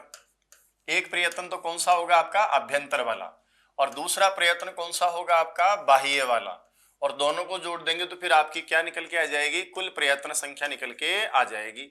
चाहे आप अभ्यंतर वाला करें चाहे बाह्य करें, कुल प्रयत्नों की संख्या भी निकल के आ जाएगी। उदाहरण के लिए जैसे मैं कहूं कि साहब मैं स्वर वर्ण हूं, तो स्वर वर्ण हो चाहे भैया व्यंजन वर्ण हो, आभ्यंतर प्रयत्न तो एक एक ही होता है। यदि आप स्वर है तो निश्चित रूप से आप एक लेकर जाएंगे, कौन सा वाला, विवृत वाला। ह्रस्व अप्रयोग दशा में है तो भी एक ही लेकर जाएगा, फिर विवृत नहीं होगा, फिर केवल समृत हो जाएगा। और व्यंजन वर्ण है तो भी आपका निश्चित रूप से कितने प्रयत्न लेके जाएगा, वो भी आपका एक ही प्रयत्न लेके जाएगा। उसके बाद में इस यहाँ बाह्य में थोड़ी सावधानी रखनी है। स्वरों के 3 उदात्त, अनुदात्त और स्वरित के हिसाब से 3-3 होते हैं, और व्यंजन वर्ण के साथ उधर आपके खर में है तो उस हिसाब से 3 हो जाएंगे, हंस है तो भी 3 हो जाएंगे, लेकिन अल्प प्राण और महाप्राण फिर एक एक लाइन में लगने के बाद और मिल जाता है, इसलिए 4-4 हो जाते हैं। इस प्रकार यदि संख्या को आप देख रहे हैं तो कुल स्वर के खाते में एक आभ्यंतर और 3 बाह्य प्रयत्न के हिसाब से 4 जाते हैं, और एक व्यंजन का उच्चारण करने पर पहले आंतरिक एक प्रयास और फिर 4 तरह के प्रयास करने के बाद यहाँ इसके खाते में एक ज्यादा जाता है, इसलिए कुल संख्या कितनी हो जाती है आपकी, 5। ये तालिका सिर्फ इसलिए बनाई है कि किसी भी प्रकार से परीक्षा में इधर उधर करके आपके लिए सवाल करे तो आपको भ्रमित नहीं होना है। किसी भी सवाल को जवाब यदि हमेशा आप समझ के देते हो तो आत्मविश्वास के साथ देते हो, और केवल पढ़ के देते हो ना, फिर आप उस सवाल का जवाब तो देते हो लेकिन आत्मा में ये बोझ रहता है कि यार जो दे रहा हूं वो सही है कि नहीं है। तो इस तालिका से आप समझ सकते हैं। अब एक विशेष बात मैं आपके सामने और रखना चाहता हूं। कोई मुझसे ये पूछ ले कि यार एक बात बता, ये तो पहली बात हम कर लिए हैं, पहला बिंदु हमारा हो गया विशेष का। दूसरा बिंदु, कोई मुझसे ये पूछ ले कि यार एक बात बताओ, ये आभ्यंतर प्रयत्न और ये बाह्य प्रयत्न ये सब है क्या, इनकी जरूरत क्या है, और जो आपने पहले उच्चारण स्थान पढ़े थे ये सब पढ़ने की जरूरत क्या है। तो पहला तो हमारा परीक्षा में सवाल आएगा, इसके लिए हमको पढ़ने की जरूरत है, क्योंकि हमारा परीक्षा में हमसे प्रश्न पूछेगा तो हम उसका तो जवाब देंगे ही। लेकिन शास्त्र की बात करें, व्याकरण शास्त्र के हिसाब से हमसे हम पूछें आदरणीय पाणिनि से या बाद के जितने भी वैयाकरणाचार्य हैं उनसे, यदि मैं ये सवाल करूं कि आप ये सब काहे पढ़ा रहे हैं भाई, इनकी आवश्यकता कहाँ पड़ती है, ये आभ्यंतर और बाह्य प्रयत्न जो है इनकी आवश्यकता कहाँ पड़ती है, तो विशेष में दूसरा मेरा विशेष बिंदु आपके लिए हो जाएगा नंबर 2।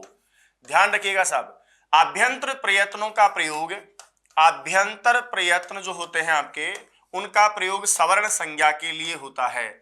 आभ्यंतर प्रयत्न की आवश्यकता या इनका उपयोग या जो भी आप कहना चाहो प्रयोग, ये कहां पर पड़ती है आपको, सवर्ण संज्ञा के लिए पड़ती है। बोला गुरुजी ये सवर्ण संज्ञा का क्या मामला है, तो अभी इसके बाद हम सवर्ण संज्ञा की ही चर्चा करने वाले हैं। एक संज्ञा है जो 2 वर्णों को या 2 से अधिक वर्णों को आपस में सवर्ण कहती है। सवर्ण का मतलब वो एक वर्ण दूसरे वर्ण के सी समान माना जाता है, जैसे अ कहने मात्र से आ का भी भेद हो जाता है, लेकिन उनकी कुछ कंडीशंस होती हैं, और उस कंडीशंस का नाम ही हम आगे पढ़ेंगे सूत्र के माध्यम से, जहां हम चर्चा करेंगे विशेष सूत्र की, जिसका नाम होगा तुल्यास्य प्रयत्नम सवर्णम। तुल्यास्य प्रयत्नम सवर्णम, तुल्यास्य प्रयत्नम सवर्णम। तुल्य हो आस्य और प्रयत्न जिसके, उसका नाम ही बताइए सर क्या होता है, सवर्ण होता है। तो तुल्यास्य प्रयत्नम सवर्णम, इस सूत्र की चर्चा हम निकट भविष्य में करने वाले हैं। ये सूत्र जो विशेष रूप से इसका जो अर्थ आएगा उसमें हम चर्चा करेंगे कि सवर्ण संज्ञा के लिए 2 चीजों का समान होना बहुत जरूरी है। एक तो बोला क्या कि तुल्य माना समान हो, आस्य का मतलब उच्चारण के स्थान, यानी जिस वर्ण के उच्चारण के स्थान समान हो, और साथ में दूसरी जो बात यहाँ लिखी है वो लिखा है प्रयत्न समान हो। अब आप कहोगे सर प्रयत्न तो हमने 2 प्रकार के पढ़े, बाह्य और आभ्यंतर दोनों, लेकिन इस सूत्र के द्वारा ही ये बात कंफर्म होती है कि प्रयत्न के द्वारा यहाँ केवल आभ्यंतर प्रयत्नों का ही ग्रहण किया गया है। यानी तुल्यास्य प्रयत्नम सवर्णम में तुल्य हो आस्य, और प्रयत्न में आस्य का मतलब असे भवम आस्यम, जो मुख में है वो उच्चारण के स्थान, और प्रयत्न के द्वारा जो प्रकृष्ट यत्न है वो आपके आंतरिक प्रयास आभ्यंतर को ही स्वीकार किया गया है। और ये दोनों जिसके समान होते हों उस वर्ण का नाम ही बराबर बताइए सर क्या हो, यदि ये दोनों जिस वर्ण के समान हो उस वर्ण का नाम ही कहा जाता है सवर्ण। तो सवर्ण के लिए, सवर्णी कहलाने के लिए दो वर्ण समान है, इसके लिए दो क्वालिफिकेशन जरूरी है और दोनों ही आवश्यक है कि उच्चारण स्थान भी समान हो और उसके प्रयत्न माना आभ्यंतर प्रयत्न भी समान हो। तो आभ्यंतर प्रयत्न के द्वारा हम दो वर्णों के सवर्णी होने का ज्ञान करते हैं। जैसे अ की बात करें, अ का उच्चारण स्थान भी कंठ होता है, और दूसरा हम बात करें आ का, तो आ का उच्चारण स्थान भी कंठ होता है, दोनों के उच्चारण स्थान समान हुए। ए का आभ्यंतर प्रयत्न सामान्य विवरित होता है, आ का भी आभ्यंतर प्रयत्न विवरित होता है, दोनों के आभ्यंतर प्रयत्न समान हो। तो ऐसी स्थिति में हम कह देंगे कि भाई साहब जो अ है वो और जो आवरण है वो, ये दोनों ही क्या है, सवर्णी होते हैं, अर्थात इन दोनों को एक ही मान लिया जाए। इसलिए ही तो आपके आदरणीय पाणिनि ने माहेश्वर सूत्र जब कहे तो वहां पर 9 ही स्वरों का पाठ किया जो मुख्य स्वर हैं, यानी अ के द्वारा उन्होंने आका ग्रहण कर लिया, अ के द्वारा ही प्लुत वाले आका ग्रहण कर लिया, क्योंकि उनके अनुसार तुल्य हो आस्य प्रयत्नम, जिसके वो सभी सवर्णी तो होते हैं। जब एक समान ही है तो सबका क्या कहना, इसलिए उन्होंने एक एक ही कह दिया, इस बात का भी क्या कहना। व्याकरण शास्त्र में कितना शॉर्टकट में सारी बात उन्होंने समझा दी है। तो यहाँ ये समझना आपके लिए जरूरी था कि आभ्यंतर प्रयत्नों का प्रयोग, कोई पूछ ले बताइए आभ्यंतर प्रयत्नों की आवश्यकता क्या है, आभ्यंतर प्रयत्नों का प्रयोजन क्या है, उस हैसियत से यदि कोई आपसे सवाल करता हो तब आपको जवाब देना है कि आभ्यंतर प्रयत्नों की उपयोगिता, आभ्यंतर प्रयत्नों का प्रयोजन विशेष रूप से सवर्ण संज्ञा के लिए होता है, क्योंकि उच्चारण के स्थान और आभ्यंतर प्रयत्न जिन दोनों के समान हो उन्हें ही सवर्णी कहा जाता है, औरों को सवर्णी नहीं कहा जाता। इसके बाद में साहब दूसरा सवाल, तीसरा सवाल कोई आपसे ये करे कि बताइए आभ्यंतर प्रयत्नों का तो समझ में आ गया साहब, इनके बिना किसी सवर्णी का ज्ञान नहीं होगा, इसलिए उच्चारण स्थान और जब आभ्यंतर प्रयत्न मिलेंगे तभी सवर्णी का ज्ञान होगा, क्योंकि पाणिनि के सूत्र में तुल्यास्य प्रयत्नम कहा गया है, तो जिसका प्रयत्न समान नहीं होगा वो सवर्णी नहीं कहलाएगा। बोला साहब जब इनसे ये काम हो गया तो फिर बाह्य प्रयत्नों की क्या उपयोगिता है, तो बाह्य प्रयत्नों की उपयोगिता के लिए भी विशेष रूप से आपके लिए कहा गया है। नंबर 3 विशेष में हम पढ़ेंगे कि बाह्य प्रयत्नों की क्या उपयोगिता है। तो होता क्या है साहब, उच्चारण स्थान जब हम मिलाते हैं, उच्चारण स्थानों का तो 100% जरूरी है ही। कहते हैं कि कई बार दो वर्णों के आपस में उच्चारण स्थान तो मिल जाते हैं लेकिन आभ्यंतर प्रयत्न मैच ही नहीं करते, लेकिन फिर भी हमको उसके समान किसी वर्णी का खोज तो करना ही करना है। अरे मान लो मेरी कन्या है और मैं कह दूं साहब मेरी कन्या का विवाह उसी से होगा, उसी कन्या से होगा जिसके मेरी बेटी के समान ही दो चीजें दो लक्षण मिलते हों। अब एक लक्षण तो साहब मिलना ही मिलना चाहिए, दूसरा लक्षण बोला साहब ये कहीं जिंदगी में दुनिया में घूम लिया मिला ही नहीं, अब क्या करें, तो बेटी तो कुंवारी नहीं रहेगी ना। तो उसके लिए एक जुगाड़ निकाल दिया कि चलो ये काम करते हैं, यदि दूसरे लक्षण से नहीं पार पड़े तो एक लक्षण में और दे देता हूं, ये मिला लो। यानी मेरे कहने का मतलब बेटी रूप में मेरे पास में वर्ण है, और जब मैं किसी वर्ण का आपस में उच्चारण स्थान मैच करवाता हूं, यानी मेरे पास में कोई भी दो वर्ण है और उन दोनों वर्णों में मुझे ये देखना है कि दोनों आपस में सवर्णी है कि नहीं है। एक वर्ण मेरे पास में ये है, एक वर्ण मेरे पास में ये है, और दोनों के लिए अनिवार्य शर्त क्या है कि दोनों के ही उच्चारण स्थान ये तो 100% आपके समान होने ही होने चाहिए, लेकिन उच्चारण स्थान के साथ में आपने पढ़ा था कि दूसरी चीज आपके आभ्यंतर प्रयत्न समान होने चाहिए। सर कई बार ऐसा होता है कि उच्चारण स्थान तो समान मिलेंगे, क्योंकि उच्चारण स्थान के बिना तो हम उसकी सवर्णता का ज्ञान कर ही नहीं सकते, उसके समान वर्ण संसार में ढूंढ ही नहीं सकते, लेकिन अभ्यंतर प्रयत्न कई बार समान नहीं मिलते, आभ्यंतर प्रयत्न कई बार क्या मिलते हो, असमान मिलते हो। तो एक वर्ण के समान दूसरा यदि आप सवर्णी चाहते हैं, जैसे क का सवर्णी आप ढूंढना चाहते हैं तो क के समान उच्चारण स्थान होने चाहिए, लेकिन आभ्यंतर प्रयत्न मान लो आपको नहीं मिला तो उसके लिए ही बताया है कि उसी के लिए तीसरा जुगाड़ क्या है, तो उसी के लिए आप याद रखना सर जब आभ्यंतर प्रयत्न सवर्णी के ज्ञान में किसी एक वर्ण के समान वर्ण यदि आप चाहते हैं किन्हीं वर्णों में से, और उच्चारण स्थान तो समान होना ही चाहिए वैसे भी, लेकिन आभ्यंतर प्रयत्न समान नहीं होता, उस दशा में याद रखना जिस दशा में आभ्यंतर प्रयत्न मैच नहीं करते तब उस दशा में उस वर्ण के समान किन्हीं और वर्णों के बाह्य प्रयत्न मैच करवाए जाते हैं, और उस विशेष वर्ण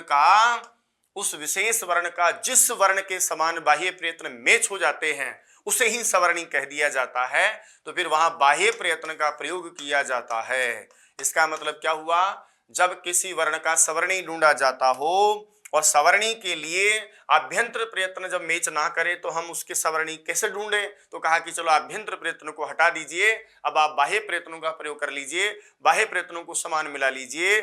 और जब सवर्णी के प्रसंग में याद रखिएगा सर, एक नया शब्द ढूंढ के ला रहा हूं मैं आपके लिए कि सवर्णी के प्रसंग में जब आभ्यंतर प्रयत्न समान हो तो बाह्य प्रयत्नों के द्वारा सवर्णी का ज्ञान किया जाता है, और इसी ज्ञान को, इसी प्रकार के ये प्रोग्राम को हम व्याकरण शास्त्र की भाषा में आंतरतम्य परीक्षा कहते हैं। तो इनका बाह्य प्रयत्नों का विशेष प्रयोजन आंतरतम्य परीक्षा के लिए होता है। बोला गुरुजी आंतरतम्य परीक्षा का मतलब क्या है? तो कहते हैं सवर्णी हेतु या सवर्णी के ज्ञान में, सवर्णी के ज्ञान में आभ्यंतर प्रयत्न असमान होने पर, आभ्यंतर प्रयत्न के असमान होने पर, मिसमैच होने पर, असमान होने पर बाह्य प्रयत्नों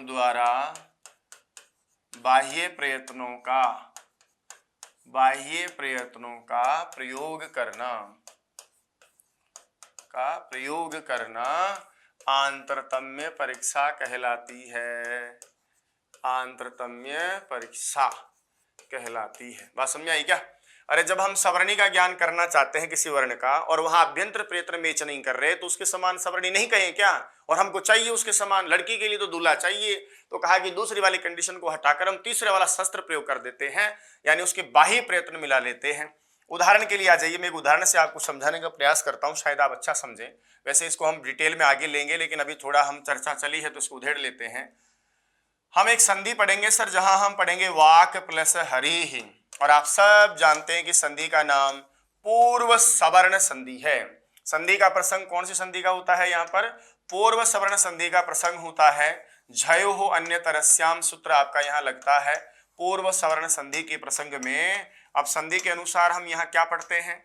हम ये पढ़ते हैं कि है के स्थान पर पूर्व के समान यानी क के समान कोई वर्ण आकर बैठ जाएगा, लेकिन है के समान जो आएगा या है के स्थान पर जो आएगा वो भी तो है के समान ही हो ना। अब है के समान का वर्ग में कौन कौन से अक्षर हमको मिलेंगे? आगे हम ये पढ़ते हैं कि है के स्थान पर आगे वाले का कोई सा अक्षर आके बैठेगा। इस प्रसंग के अंदर अब हमको चाहिए है के समान वर्ण इसके वर्ग में, यानी लड़ाई स्टार्ट होती है यहां से कि मेरे पास में एक वर्ण है जो है आपका है वर्ण, और है के स्थान पर मुझे पूर्व के समान कोई आदेश करना है। तो सर है के स्थान पर आने वाला जो भी अक्षर होगा वो क वर्ग में से होगा, और क वर्ग में मेरे पास में सर अक्षर होते हैं कितने? 5 अक्षर होते हैं। याद रखिएगा सब, क वर्ग में कितने अक्षर हैं? 5। कौन कौन से? क, ख, ग, घ और ङ। ये 5 व्यंजन वर्ण मेरे पास में क वर्ग में होते हैं, और मुझे जो भी चाहिए वो चाहिए है का सवर्णी मुझे यहाँ ढूंढना है, और है का सवर्णी मुझे इन 5 में से चाहिए होगा। बोला साहब कैसे? तो आइए सवर्णी का ज्ञान कराने के लिए हम एक काम करते हैं, पहले तो दोनों के उच्चारण स्थान मैच करवा लेते हैं। उच्चारण स्थान मैच करवाने जाओगे तो बताइए अकुह विसर्जनीया नाम कंठ, तो सर इसका मतलब इसका उच्चारण स्थान क्या हो गया? है का कंठ। तो भैया इसमें भी कंठ वाला ही चाहिए। फिर मैंने देखा यार गुरुजी ये तो पांचों के पांचों ही कंठ वाले हैं, तो बोला पांचों ही सवर्णी है क्या? तो पांचों के पांचों ही कंठ वाले उच्चारण स्थान तो मैच कर गए पांचों के पांचों के ही। उसके बाद में दूसरी कंडीशन मैच करी मैंने, उसको भी देखना था, और वो प्रयत्न बताइए कौन सा वाला मैच करवाऊंगा मैं? आभ्यंतर प्रयत्न मैच करवाऊंगा। आभ्यंतर प्रयत्न मैच करवाने गया तो है का आभ्यंतर प्रयत्न क्या होगा? चूंकि है सल वर्ण में आता है इसलिए इनका आभ्यंतर प्रयत्न आपका ईसद विवरित हो जाएगा। लीजिए साहब इसका तो ईसद विवरित हुआ, और फिर मैंने चेक किया कि यहाँ पर बताइए इनकी प्रयत्न कौन है? तो क ख ग घ गंग है, पांचों ही स्पर्श वर्ण है। स्पर्श का प्रयत्न आपने पढ़ा था साहब, उसका नाम क्या था? स्पृष्ट। अब ये तो मामला ही गड़बड़ हो गया, यानी दोनों तो समान है लेकिन ये दोनों के दोनों ही क्या है? असमान। यदि आभ्यंतर प्रयत्न असमान तो फिर इसका मतलब वो सवर्णी नहीं कहलाएंगे। इसका मतलब है के स्थान पर इनमें से जो समान है के समान हो वो मैं ढूंढ रहा था, है का सवर्णी ढूंढ रहा था। है के सवर्णी किसको कहेंगे? जिसके उच्चारण स्थान समान, पांचों के समान, आभ्यंतर प्रयत्न समान, पांचों के ही असमान। बोला अब क्या करें? है के स्थान पर मतलब कोई नहीं आएगा क्या? अब ऐसी समस्या हो गई। अब इस कन्या का वर्ग मुझे 5 तो मैं बना नहीं सकता, 1 मुझे चाहिए था, यहाँ तो पांचों ही पहले रिजेक्ट हो गए। अब बोला अब क्या करें? तो सर आभ्यंतर प्रयत्न जब मिसमैच हो जाते हैं उस कंडीशन में आपको आगे जाना होता है। चलो एक काम करते हैं, उच्चारण स्थान तो मिल ही गए, अब हमारे पास में एक ऑप्शन और बचा है। हम एक काम कर लेते हैं, बाह्य प्रयत्न मैच करवा लेते हैं। बाह्य प्रयत्न जब आप मैच करवाने जाओगे तो बाह्य प्रयत्नों में हम देखेंगे पहले है के प्रयत्न। भाई पहले तो छोरी के लक्षण चेक करेंगे ना, तो जो है के प्रयत्न वाला होगा इनमें से वो जिनके मैच कर जाएंगे बाह्य प्रयत्न वही सवर्णी कहलाएगा। अब है के भाई साहब बाह्य प्रयत्न चेक करो, है वर्ण आता है हस प्रत्याहार में, हय वर्ल में हस में सबसे पहले ह से स्टार्ट आप करते हो, और हस प्रत्यार में आने वालों के संवार नाद घोष, संवार नाद घोष, ये तीन तो आपके वहां से, और एक आपका अल्प प्राण या महाप्राण, तो सर इसका में हमेशा सल में आता है, इसलिए कौन सा हो जाएगा, महाप्राण। तो ये चार बाह्य प्रयत्न इन पांचों में से जिससे मैच कर जाएंगे, मान लीजिए साहब लड़की के 5 गुण हैं, ये 4 गुण हैं संवार नाद घोष वाले, है के स्थान पर क वर्ग का जिसके संवार नाद घोष और महाप्राण मैच कर जाएगा, वही इसके स्थान पर आकर बैठ जाएगा दूल्हा बन के। तो जैसे उदाहरण के लिए साहब चलते हैं, मैंने कहा कि बताइए क का मामला, तो पहली बात तो ये कर खर में आता है, इसलिए इसका विवार श्वास अघोष, वैसे भी अल्प प्राण, ये भी खर में आता है, महाप्राण तो मैच कर गया, एक लक्षण तो मैच कर गए लेकिन 3 नहीं करे क्योंकि इसका विवार श्वास अघोष होता है, ये भी रिजेक्ट हुआ। तीसरे की बात करें तो सर ये भी आपका अल्प प्राण में आता है, ये संवार नाद घोष होता, 3 तो मैच करे लेकिन अल्प प्राण में था, इसको हटा दिया, ये भी अल्प प्राण में था, इसको हटा दिया। अब मैंने इस पर दृष्टिपात किया छोरे पे, ये कहता है जी हमारा घ महाप्राण है, मैच कर गया, और घ कहता है हसमई तो आता है तीसरा चौथा पांचवा, बोले ये मैच कर गया। और इसका नंबर बताइए कौन सा अक्षर है सर, चतुर्थ वर्ण है। इसलिए जब है के सवर्णी में इन पांचों में ढूंढने गया, आभ्यंतर प्रयत्न में मैच हुए, यहां तक बात होती तब तो सवर्ण संज्ञा का प्रसंग होता, लेकिन यहां बात बाह्य प्रयत्नों तक जानी पड़ी। है के स्थान पर इसी के समान वर्ण किसी वर्ग में यदि ढूंढने जाऊंगा तो हर वर्ग का चौथा अक्षर मिलेगा, क्योंकि हर वर्ग के चौथे वर्ण का भी संवार नाद घोष महाप्राण ही बाह्य प्रयत्न होते हैं। इसके भी मैंने चेक किए, इसके भी संवार ही मिला, नाद ही मिला, घोष मिला, और चूंकि ये चौथा अक्षर है इसलिए इसका भी क्या मिला, महाप्राण मिला। ये सब समान हुआ।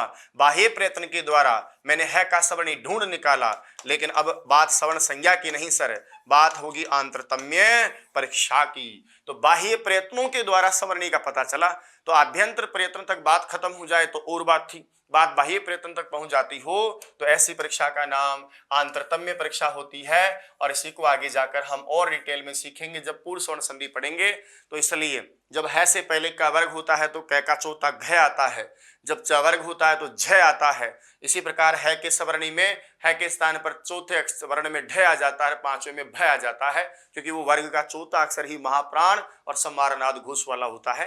तो कहने का मतलब मेरा यह है कि जब आभ्यंतर प्रयत्नों से पार ही नहीं पड़ रही थी, है के समान वर्ण ढूंढ रहे थे, मिल ही नहीं रहा था, तो आभ्यंतर प्रयत्नों को साइड में करके बाह्य प्रयत्न से काम चलाए, इसलिए इनको कहते हैं आंतरतम्य परीक्षा, और यही बाह्य प्रयत्नों की उपयोगिता है। तो प्रत्येक वर्ण का सामान्य एक एक आभ्यंतर प्रयत्न। दूसरी बात हमने पढ़ी कि प्रत्येक वर्ण का बाह्य प्रयत्न तो स्वर के 3-3 और व्यंजन के 4-4, इस प्रकार कुल किसी एक स्वर के पूछे तो 1 + 3 = 4 प्रयत्न होते हैं, व्यंजन के पूछे तो 1 + 4 = 5 पूरे प्रयत्न होते हैं। इसी को चर्चा में आगे बढ़ाए। आभ्यंतर प्रयत्नों की जरूरत कहां पड़ती है, तो हमने कह दिया साहब आभ्यंतर प्रयत्न सवर्ण संज्ञा में, क्योंकि तुल्य आस्य प्रयत्न कहा वहां, इसलिए आस्य में उच्चारण स्थान और प्रयत्न में आभ्यंतर ही ग्रहण किए जाते हैं। इसी से पता चलता है कि प्रयत्न शब्द विशेष आभ्यंतर प्रयत्नों के लिए ही रूढ़ माना गया है। तीसरी बात, फिर बाह्य प्रयत्नों की क्या उपयोगिता है, कह दिया हमने कभी कभी आभ्यंतर प्रयत्न मैच नहीं करते, लेकिन किसी वर्ण का सवर्णी चाहिए हमको, तो फिर क्या करें, तो आभ्यंतर प्रयत्न वाली शर्त को हटा देंगे, बाह्य प्रयत्न से चेक कर लेंगे, जो है का सवर्णी जो बाह्य प्रयत्न मिला उसको हमने सेट कर दिया, इसलिए है की जगह जाकर के आपका चतुर्थ वर्ण हमेशा ही सेट हो जाता है, इसलिए वो चतुर्थ वर्ण आ जाता है, क्योंकि इसकार है का मामला सेट होता है, ये दोनों सवर्णी हो जाते हैं। तो इस प्रकार से आपकी चर्चा यहाँ समाप्त होती है। अब एक बार हम इन सभी चीजों को दोहरा लेते हैं, ताकि दोहराने से सारी चीजें आपके दिमाग में और सेट हो जाए कि हमने प्रयत्न की इस कक्षा में बाह्य प्रयत्नों के बारे में कौन कौन सी विशेष जानकारियां जुटाई है। सबसे पहले हमने बाह्य प्रयत्नों के तौर पे वर्गीकरण या विभाजन में सबसे पहले पढ़ा कि विवार श्वास अघोष ये 3 प्रयत्न जोड़े में रहेंगे, संवार नाद घोष ये 3 जोड़े में रहेंगे। यहाँ 12 में अघोष विश्वास में 12 का मतलब वर्ग का पहला और दूसरा अक्षर, इसके साथ में तीनों शय, और साथ में हम पढ़ेंगे इससे बनने वाली विसर्ग, पहला दूसरा आ गया तो जिह्वामूल्य उपदमानी भी आ जाएगा, और दोनों के 2 कुमकुम 2 यम भी आपके यहाँ जाएंगे। कहा साहब कौन से प्रयत्न होंगे, तो अघोष, वी से विवार और श्वास से श्वास हो जाएगा, और ये सभी वर्ण आपके मुख्य जो वर्ण है वो 13 वर्ण जिनको खरो विवारा श्वास अघोषाश्च, और ये जो वर्गीकरण आपने पढ़ा है वो भट्टोजी दीक्षित के मतानुसार था। संवार नाद घोष जो यहाँ नहीं है वो यहाँ इनके विपरीत 3 प्रयत्न होंगे, पहला दूसरा 12 वहां गया, 345 आपका यहाँ जाएगा। स के साथ बेवफाई है नहीं कर, इसलिए परीक्षा में है भी ज्यादा आता है, वहां स आए, इधर यण वर्ण आगे, कुल मिलाकर के आपके 20 वर्ण आते हैं। हस सब 12 नादा घुसाश्च, उधर आपके यम 2 चले गए, 2 यम आपके यहाँ जाएंगे, वहां विसर्ग गई आपका अनुस्वार यहाँ आ जाएगा। अल्प प्राण और महाप्राण करके फिर दोनों व्यंजनों को हमने बुलाया और इस वर्गीकरण में हमने एक बार जो कमजोर थे पर का पहला, तीसरा, पांचवा और आपके यण वर्ण उनको यहां रख लिया। अनुस्वार जिज्ञासा बस होता है, बाकी इसका वर्गीकरण नहीं है, इस बात का ध्यान रखना। उसके बाद में लिख दिया कि वर्गाणाम प्रथम, तृतीय, पंचमा यणस्य अल्प प्राणाम, और जिनके उच्चारण में अधिक प्राणवायु लगे वो महाप्राण है, वो आपके दमदार इधर है, दूसरा, चौथा और आपके शलवर्ण। तो वर्गाणाम द्वितीय, चतुर्थ, शलश्च महाप्राणा करके हमने इसको कर लिया। ये 8 व्यंजन वर्णों के प्रयत्न समाप्त हो गए। फिर हमने स्वरों के पढ़े तो 3 ही खाते में जाएंगे, उदात, अनुदात, स्वरित, ये 3 बचे। तीनों ही कहते हैं स्वर वर्णों के अचः स्वरा करके हमने सभी स्वरों को पढ़ लिया, अचों को पढ़ लिया। 9 करें चाहे 13 करें, 21 या 22 करें, किसी भी स्वर का बाह्य प्रयत्न आएगा तो हम उदात, अनुदात, स्वरित। कहा ये क्या होता है, किसी स्वर का ऊंचे से उच्चारण किया जाए तो उदात्त है, उच्चैरुदात्त है, कोई चिन्ह नहीं होता। किसी का नीचे से उच्चारण किया जाए वो अनुदात्त होता है, इसके नीचे आड़ी रेखा या पड़ी रेखा का प्रयोग होता है, नीचे ही अनुदात्त। स्वरित के लिए कहा कि आधा भाग उदात्त बाद का आधा भाग अनुदात्त हो, दोनों का समाहार हो, इसलिए समाहार स्वरित है। ऐसा समाहार वाला कयो समाहार, उदात्तानुदात्तयो हो, तो उदात्त और अनुदात्त का समाहार ही समाहार कहा गया, इस बात को भी ध्यान रखें। ऐसा स्वर स्वरित कहलाता है। स्वरित स्वर के ऊपर खड़ी रेखा का प्रयोग किया जाता है, तिर्क रेखा का प्रयोग किया जाता है। कहा सा प्रत्येक वर्ण का एक एक ही आभ्यंतर प्रयत्न होता है। बाह्य प्रयत्नों में प्रत्येक स्वर के 3 और व्यंजन के 4 होते हैं। इस प्रकार कुल किसी स्वर वर्ण के 4 टोटल प्रयत्न और 5 आपके व्यंजन के टोटल प्रयत्न होते हैं। कहा अभ्यंतर प्रयत्नों की आवश्यकता कहां पड़ेगी, जहां जहां सवर्ण संज्ञा का निर्धारण करेंगे, चेक करेंगे, वहां वहां उच्चारण स्थान 100% मिलना चाहिए और अभ्यंतर प्रयत्न भी मैच करने चाहिए, तभी उन 2 वर्णों को हम सवर्णी कहते हैं। जैसे ए और आ एक दूसरे में क्या है, सवर्णी है। आगे सवर्ण संज्ञा की चर्चा हम कर ही रहे हैं। कहा फिर बाह्य प्रयत्नों की आवश्यकता कहां है, कहते हैं कि जब उच्चारण स्थान समान होने पर भी आभ्यंतर प्रयत्न मैच नहीं करते, समान नहीं होते, तो आभ्यंतर प्रयत्नों को हटाकर हम बाह्य प्रयत्नों के द्वारा बाह्य प्रयत्न समान होने पर उस वर्ण का सवर्णी का ज्ञान कर लेते हैं। इस प्रकार जहां आभ्यंतर प्रयत्न से पार नहीं पड़ती वहां बाह्य प्रयत्न का प्रयोग करते हैं। लेकिन इस प्रोग्राम को हम सवर्ण संज्ञा का निर्धारण करना नहीं कहते, क्योंकि सवर्ण संज्ञा की मर्यादा तुल्यस्य प्रयत्नम सवर्णम है। यहाँ इसका नाम आंतरतम्य परीक्षा कहलाती है। जैसे वाग्गरी में है का सवर्णी ढूंढने गए, उच्चारण स्थान तो मिला लेकिन अभ्यंतर प्रयत्न अलग मिला। हमने बाह्य प्रयत्न में है के समान संवार, नाद, घूस वाला और महाप्राण वाला है के सवर्णी प्रत्येक वर्ग का चतुर्थ अक्षर हम ढूंढ लेते हैं, तो है के समान पर कभी घ, कभी झ, कभी ढ, कभी ध, कभी भ हो जाता है। इस प्रकार सवर्णी का ज्ञान करना बाह्य प्रयत्न द्वारा वो आंतरतम्य परीक्षा कहलाता है। ठीक है भैया, तो ये आपके प्रयत्न की कक्षा थी। आशा करता हूं अभ्यंतर प्रयत्न, बाह्य प्रयत्न की इस कक्षा विशेष के बाद कोई भी जिज्ञासा आपके मन में नहीं रही होगी। वो सारे सवाल जो आप सोचते हैं, समझते हैं, या आप जो जिज्ञासा बस चाहते हैं, उन सभी का मैंने यहाँ विस्तार से एक एक अक्षर को लेकर, एक एक शब्द को लेकर के हमने भली भांति सीखने का प्रयास किया है। उच्चारण स्थान और आभ्यंतर प्रयत्न और बाह्य प्रयत्न इस कक्षा के बाद में यदि एक तालिका के निर्माण के माध्यम से आप इसे अच्छी तरह से और अवबोध करते हैं तो मैं समझता हूं कि आपका कोई भी प्रश्न परीक्षा से बाहर नहीं जाएगा। इस तालिका के साथ हम निश्चित रूप से बहुत कुछ यहाँ सीखेंगे। तो इस तालिका को एक बार आप बनाएंगे, जब मैं लास्ट में इसको कर लेता हूं तो एक बार पहले आप लिख लीजिएगा, उसके बाद ऐसा करते हैं इस तालिका का निर्माण कर लेते हैं, या पहले तालिका का निर्माण कर लें, जैसा आपको ठीक लगेगा। लिए हम पढ़ते हैं, अभी तक चर्चा में हमने सिर्फ वर्णों की चर्चा करी है, तो यहाँ एक हम वर्ण लिखते जाएंगे और जो जो हम वर्ण पढ़े हैं उसका हमने निश्चित रूप से कुछ न कुछ नाम जरूर पढ़ा होगा, तो आपको उस वर्ण का नाम भी लिखना है, यानी उस वर्ण का नाम क्या है। अब ये नाम एक नहीं सर, अनेक भी हो सकते हैं। एक ही वर्ण को कभी कभी आप अलग अलग नामों से भी संबोधित कर देते हैं। नाम के बाद में आपको उसका उच्चारण स्थान लिखना है और उच्चारण स्थान के बाद में आपको उसका आभ्यंतर प्रयत्न लिखना है। उच्चारण स्थान और उसके बाद में आप क्या लिखेंगे, उसका आभ्यंतर प्रयत्न, और आभ्यंतर प्रयत्न के बाद आप उसके लिखेंगे बाह्य। आभ्यंतर वाले कॉलम में हमेशा संख्या में एक ही प्रयत्न लिखा जाएगा, लेकिन बाह्य वाला जब आएगा तो उसकी संख्या में कभी 3 तो कभी 4, क्योंकि स्वर होगा तो उसके 3 लिखेंगे और वो आपका व्यंजन होगा तो उसके 4 लिखेंगे। यदि इस तालिका का निर्माण कर लेते हैं, किसी भी वर्ण का जो मैं लिखने वाला हूं उन सभी वर्णों का यदि इस प्रकार तालिका से आप सबको बता देते हैं, तो मैं समझता हूं आपको आराम से प्रकरण समझ में भी आया है और आपका सवाल बाहर भी नहीं जाएगा। तो आप इस प्रकार से लिख लीजिएगा पहले या फिर बाद में, जैसा भी आपको ठीक लगे। जैसे अ है उसी प्रकार जैसे ओ है, उसी प्रकार जैसे ल है, व्यंजन को पूरा ही लिख रहा हूं मैं ना समझने के लिए। जैसे है, जैसे ल है, जैसे ये कुछ है, जैसे ये कुछ है, उसी प्रकार से जैसे ये कुछ है, उसी प्रकार से हम पढ़ेंगे जैसे ये कुछ है ना। इसी प्रकार से अ, और मैंने यहाँ लिख दिया प्रयोगे, ए के साथ क्या लिख दिया मैंने, प्रयोगे। इसी प्रकार मैंने आपको परेशान करने के लिए लिख दिया ह्रस्व अ।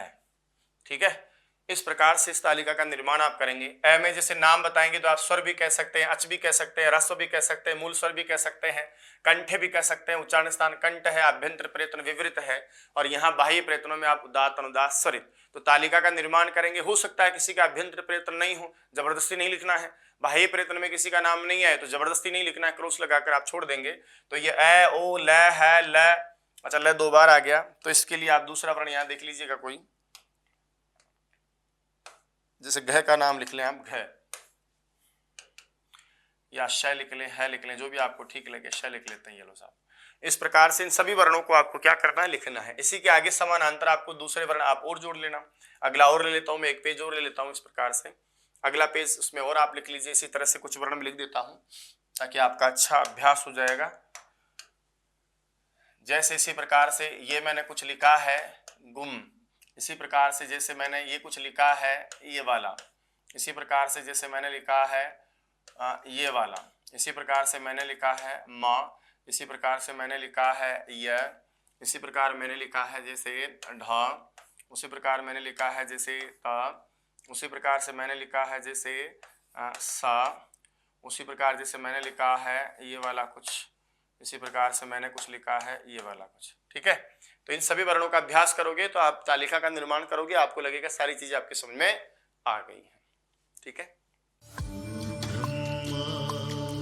आरपीएससी ग्रेड 1 और 2 के लिए online video class, online test series, e book और ई नोट्स के रूप में सटीक, प्रामाणिक, विश्लेषित और व्याख्यात्मक विषय वस्तु को पढ़कर अपनी परीक्षा की तैयारी को पूर्णता प्रदान करने के लिए आज ही अपने मोबाइल के प्ले स्टोर में जाकर Sanskrit Saraswati mobile application download करें, इंस्टॉल करें, क्योंकि इसे डाउनलोड कर डाला तो लाइफ झिंगा डाला।